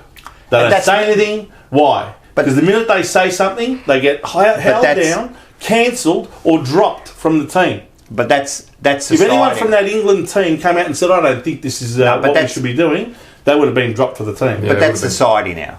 It's wrong, Rocco. I understand. And if society doesn't wake up and start standing up for what's right, what's going to happen in the English-speaking world? I'm telling you. Won't happen. Australia, New Zealand, England, Scotland, Ireland, America, Canada, it's all going down the same path. What's happening is pendulum swung, but it will, trust me. They're all bananas. It will swing the other way. I got a huge culture shock coming from obviously the Middle East and Dubai. I was just going to say, imagine if someone tried that in Dubai. We don't see this, No, right? you So don't look, do that. we have people of their own beliefs and their own choice of lives and so forth, but we don't have this agenda anywhere near. Like the schools. Like I've heard stories, from my mates' kids, in grade 3 or grade 5, with what questions they've been asked by teachers and so forth. I think it's a problem with that's everything now. That's not happening where I live now. And it probably won't happen in my sort of I don't think it will happen there. Yeah, for sure. They accept it. You can be gay. You can have like a boyfriend if you're a bloke, or a girlfriend if you're a bird, and so forth, and that's fine. But like to ask kids about sort of changing their gender and things like that. That too. That's promoting gender. You can do what you want. Just like you don't need to shove it down people's throats. And that's the whole thing. Transformation. That's the whole thing. The whole thing. This stuff. The whole thing is it should be like do whatever you want. But the thing is with these agendas, with all these agendas, they are pushed down people's throat until people get sick of it. I just saw the Miss Netherlands. Who won last night is a bloke. Oh, there you go, beautiful. You're kidding me. Yeah, so he beat all the birds. I love it. Now, all women should stand up and say, listen, this is unacceptable. How can a man beat all some female athletes are like refusing to compete in track and field against trans. Right, so it's just anyway. Anyway, listen, let's go because we are rushed for time. If you want to see part, if you want to see, I think I'm going to go move to Dubai. Yeah, if you want to see part 2 of this, you can go to Blue Sunday. All right, let's go to Well, my banana is. I was just going to say, what about your banana? I didn't have a banana. What? So I don't know, man. I couldn't think of a banana this week. Man. So you're the banana? I am the banana this week. Man, I did the rant on that. I did the rant on all sorts of things. And no, I haven't really got a banana. But if there is one, it's the English cricket team. Yes, why? Because I hate them. Because they whinge and complain? They whinge and complain. And I've got to tell you, it's been a fantastic No, it's been a fantastic Ashes. I love it. And to be honest, I was happy that they won last night. I wasn't. You know why? I wasn't. Because it keeps the whole thing alive. No, I know. I just wanted to see. That's not a winning mentality. But I don't care. I just want to see great cricket for 5 tests. No, I would see still I want to see them fight. No, I don't want to see that. Now there's a chance they can win. What's wrong with you? Oh. If we're good enough, we'll win. Great cricket. Huh? If we're good I enough, like watching great cricket, whether it's England versus Australia or India versus New Zealand. I just There's love a difference watching between me and great you. cricket. I want to see Australia win. But I don't barrack for Australia like I barrack for Carlton. I do. Yeah. No, I don't. I do. No, I want to 'cause there's see too many Carlton players. win. I'll tell you what made me lose Australia. You know what put me off Australia? Have a guess. Have a guess. I don't know. What did I just rant about now in my banana? Yeah, I know, but forget about Pat that. Cummins and his climate change crap, where he criticised It one of doesn't the matter. team's own sponsors, for Christ's sake. It doesn't matter. Now Yes, you're it going. does. Now you're going overboard. Yet again, using your platform. I understand, but that's promote like people that political follow West Indies because when they were a great side and now they're Australians that follow West Indies. You're all a bloody disgrace and I'd kick you out. You follow Australia and Australia win. I don't care what he does. Okay. To me, it's like this. It's exactly what I said. It doesn't matter who wears the jumper. It's about the jumper. I agree. It's about I Australia agree. punishing Yep. those criminals that were sent over here and taught us the game, and now we are absolutely tearing you a nut and you asshole. And we'll punish you in the 4th test. There you go. Can I ask There's you a my question? banana. In the soccer, like World Cup or whatever, say World Cup. Yeah. Australia plays Italy. Australia. You follow Australia. Of course. So do I. in that game, when 2000 and what was it? Was it 6? 2000 Yeah, World Cup. 6. Yeah, 6. I think it was 6 when because Italy went on to win it. Yeah, Lucas Moore conceded the penalty. That was heartbreak. Australia. Yeah, I was You going were? for Australia. I hated when I had my Italian friends who were going for Italy. I couldn't stand it. But there's always, I was going for Australia. but there's always that soft spot because what happened was because Australia never played in the World Cup. Yeah. So I grew up following Italy, you know. So Me it's too. kind of embedded into Yeah, you. of course. Did you celebrate the 1982 Of course. victory? Me Of too. course, and I celebrate I was all at Italy school. I was victories. 14 years age. But if Australia's playing, well, I go for Australia, mate. That's it. That's it. I want to see nothing but punishment for the other side. Yeah, fair enough. All right, everyone's favourite. Ma di che cazzo stai a parlare? Ma di che cazzo stai a parlare a te? Che bello! Ma che cazzo sta a fare? Ma che cazzo sei? Ma che cazzo? Ma che cazzo ne so? 3. Ma che cazzo! This is our favourite because we're going to go through a few bananas. You've said more Italian words here than since you were brought up by your father. I love it. Now, this is a bit like maybe thing. I saw this. I don't know if this is real or anything, but I just call this "Be careful what you wish for." Right? Just be careful what you wish for. So this happened in an airport in where is it? It's the King of Bahrain. Wow. He's got a $7.4 million robot to protect him. Wow. Should that be robot bodyguard? The first thing I don't get is the jacket they put on the robot, right? That's the first thing I don't Why did they put an R there? Robot. Who knows? Or was that his name, Robert? Robot. Robert the robot. The King of Bahrain. I don't know if that's real. But if that's real, be careful what you wish for because that robot there will take over the world, mate. It's already artificial intelligence that's taken over everything, mate. They've only got robots monitoring fruit now on fruit trees. Going down the aisles of the What's happening, mate? of the orchards, monitoring the fruit. No, just be careful, Rather man. I'm than telling you, having people. artificial intelligence is happening, man. The singularity is going to happen, mate. It's going to tip Don't over. worry. And We're already being monitored. The surveillance is It's not about everywhere. monitoring. It's about Cameras are all over. It's about us. them taking over. Yeah, well. And then you're going to be the monkey in the cage. Yeah. Hey, listen, when we were kids, mate, look, you'd find any way to entertain yourself, huh? Right now, you got plays for you, this and still. I'm bored. I'm bored. I just call this one Rack 'em Up.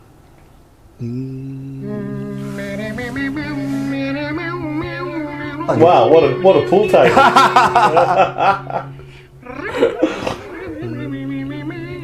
Shot! Hey, look at this shot. I'll tell you what, this guy's a pool shark. Hey, look at the ball, but it kept rolling. That's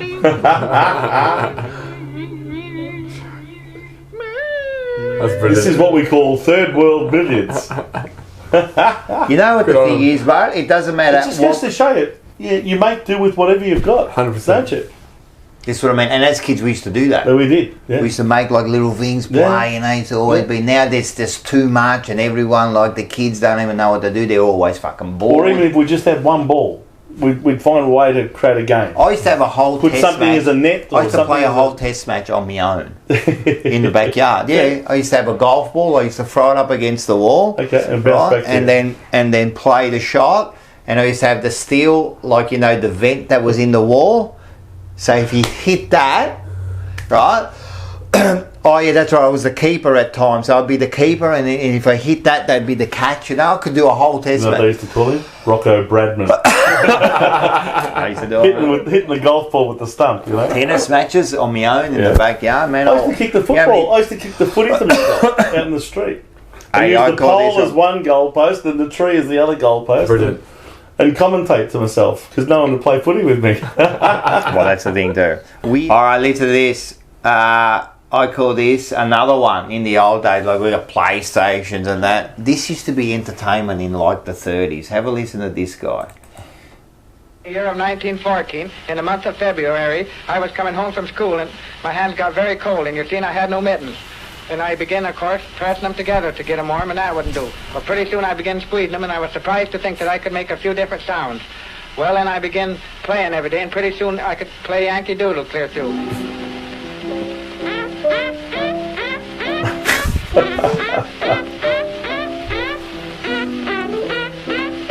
Mate, look at this bloke, man. He looks like he's got a few fucking severed heads in the fridge, man. Yeah. I was just going to say.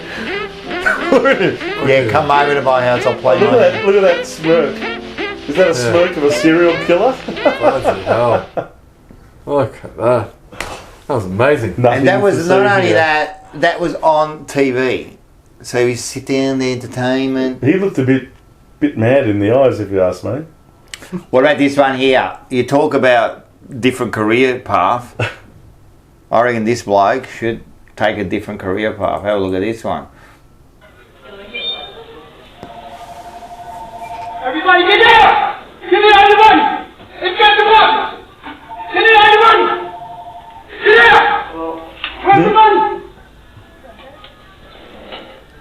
Get in the run! Where's the run?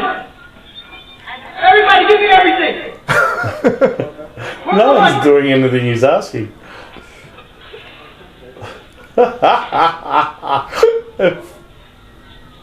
What the hell? Not quite the intimidating robber that you thought he might be. Oh my god. That is the best, man. Like the lady just looked at him, but like didn't even react, man. Far out. Hey, alright, this is it now. I think you're gonna I've got an old commercial. Okay, I love the old commercials, you know me. You probably remember this too. This one is, I'm not even going to say Is this going back to the 1980s? Yeah, I'm not even going to say it. I love the 1980s. As soon as I say what it's called, you'll know it. So just everyone watch this.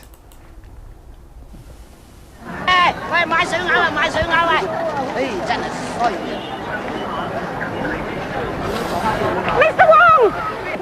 This is in Hong Kong. Excuse me, Mr. Wong. Yes, what happened? I've lost all my traveller's checks. Oh, what kind were they? American Express. American Express? Yeah. They've got an office right here in Hong Kong. In Hong Kong and in hundreds of other cities, And you can that's the find actor help from with American Express I know travelers who he checks. is. Ask for them by He name. used to do all those Yes. detective name. movies. Send us in the comments who he is. I think he's. Is it Hal? Someone? Hal or? Yeah, I can't pretty sure it remember. was- Anyway, he was a famous actor, but That was Mr. Wong, Mr. Wong. You Mr. reckon Wong, you could Mr. do that? Wong, what's Yeah. my traveller's No, checks? you can't do that. See, that's it what now. kind were they? Now, racist, we're done. You can't do that now these days. American Express. All right, that was market cuts. All right, we're going to quickly move and get through this, guys. It's been a long episode. Talking too much. That's very unusual for us. Let's go straight into. All right, what we're going to do? Have you got a pause call? No, not now that the.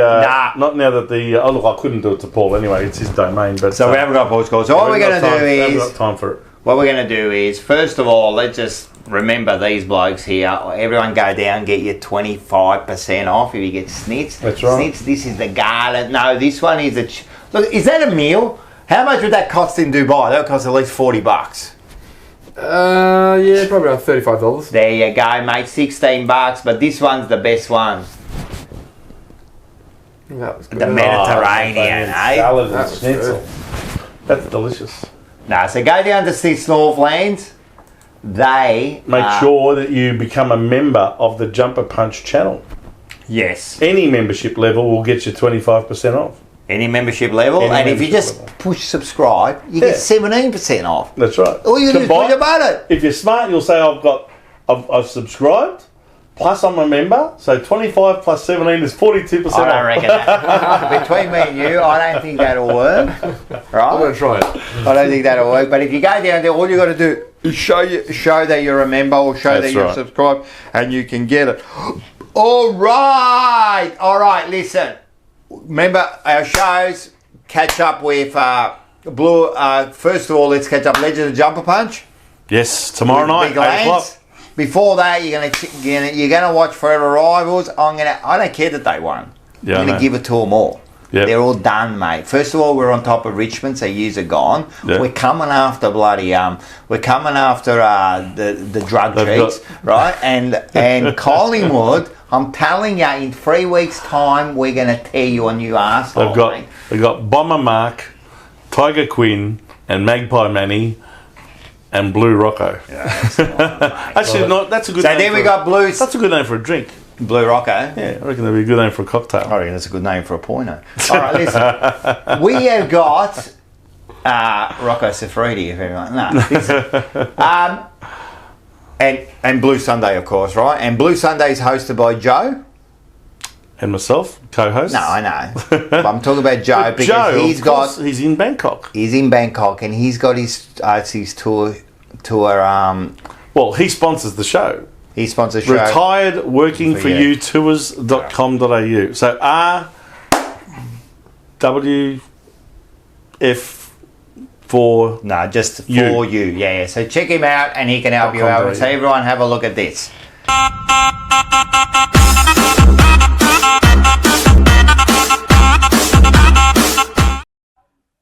Hello, Jumper Punch viewers. Yes, it's Bangkok Joe coming to you from a wet Thailand. It is now the rainy season, or we call it the low season.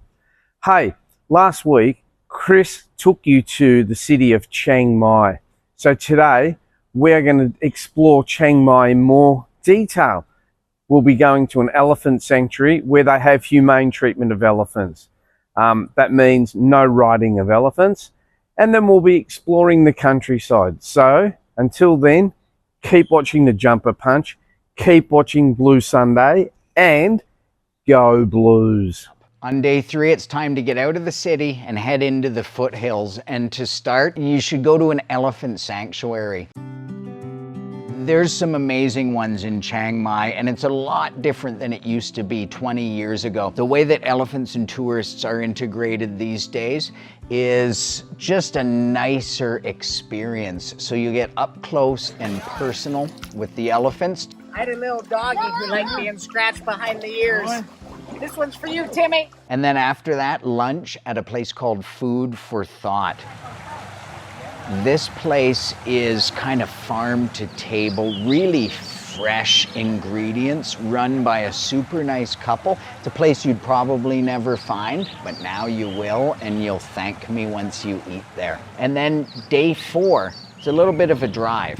We're gonna head out to Hui Tung Tao Reservoir. This is an absolute gem of a place, about a half hour outside the city. It's a great place to go for a walk, take in the natural beauty, and grab a little lakeside snack in a little lakeside shack and enjoy some local Thai food. At night, it's time to hit the Niman district. This is the funkiest neighborhood in all of Chiang Mai and my personal favorite. You've probably seen me talk about it in a lot of my videos, and it's usually where I stay when I come to Chiang Mai. Funky cafes, amazing restaurants, just great nightlife and cool vibes. So definitely have fun tonight. Day 5 is a big adventure into the mountains. One of the best things to do in Chiang Mai is to get outside the city, head into the mountains and do a loop and end up back in the city. It's a full day trip. And the question is, where do you go? What stops do you make? Well, that's what I'm here for. The first stop is Queen Sirikit Park. And the highlight of this gorgeous park is the canopy walk. After that, you need to hit one of the many mountainside restaurants, but there's a couple in particular that are spectacular, super picturesque, amazing local northern Thai food, and Thai food of all kinds. And then it's off to the hilltop village called Mon Jam. This is where many local Thais come out and go camping, and you'll see these little bubble tents, like glamping tents that they rent. And you need to go right to the top where there's a local market and this massive flower garden with views that are to die for. After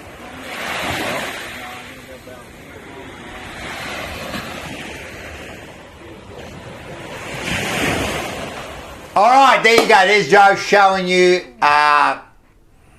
Chiang Mai. They went to this year, so they go to an elephant sanctuary. It's You ever been to Thailand?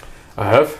I haven't. I have. Actually, I have. Tell a lie, I have. But only to the airport. And the islands, yep. You like it? I was a younger man, so yeah, I liked it. Yeah, definitely liked it then. No, I've only ever been to the Bangkok airport and that's it. Oh, really? It was just on my way. Bangkok, the city's an absolute shithole, but the islands are. Yeah, it's good, but I kind of like it. I know it's like full on, it's busy and that, but I kind of like it. But definitely the island is the place to be, man. All those islands, man. As in like Phuket and all that? Well, Phuket's a bit Koh Samui?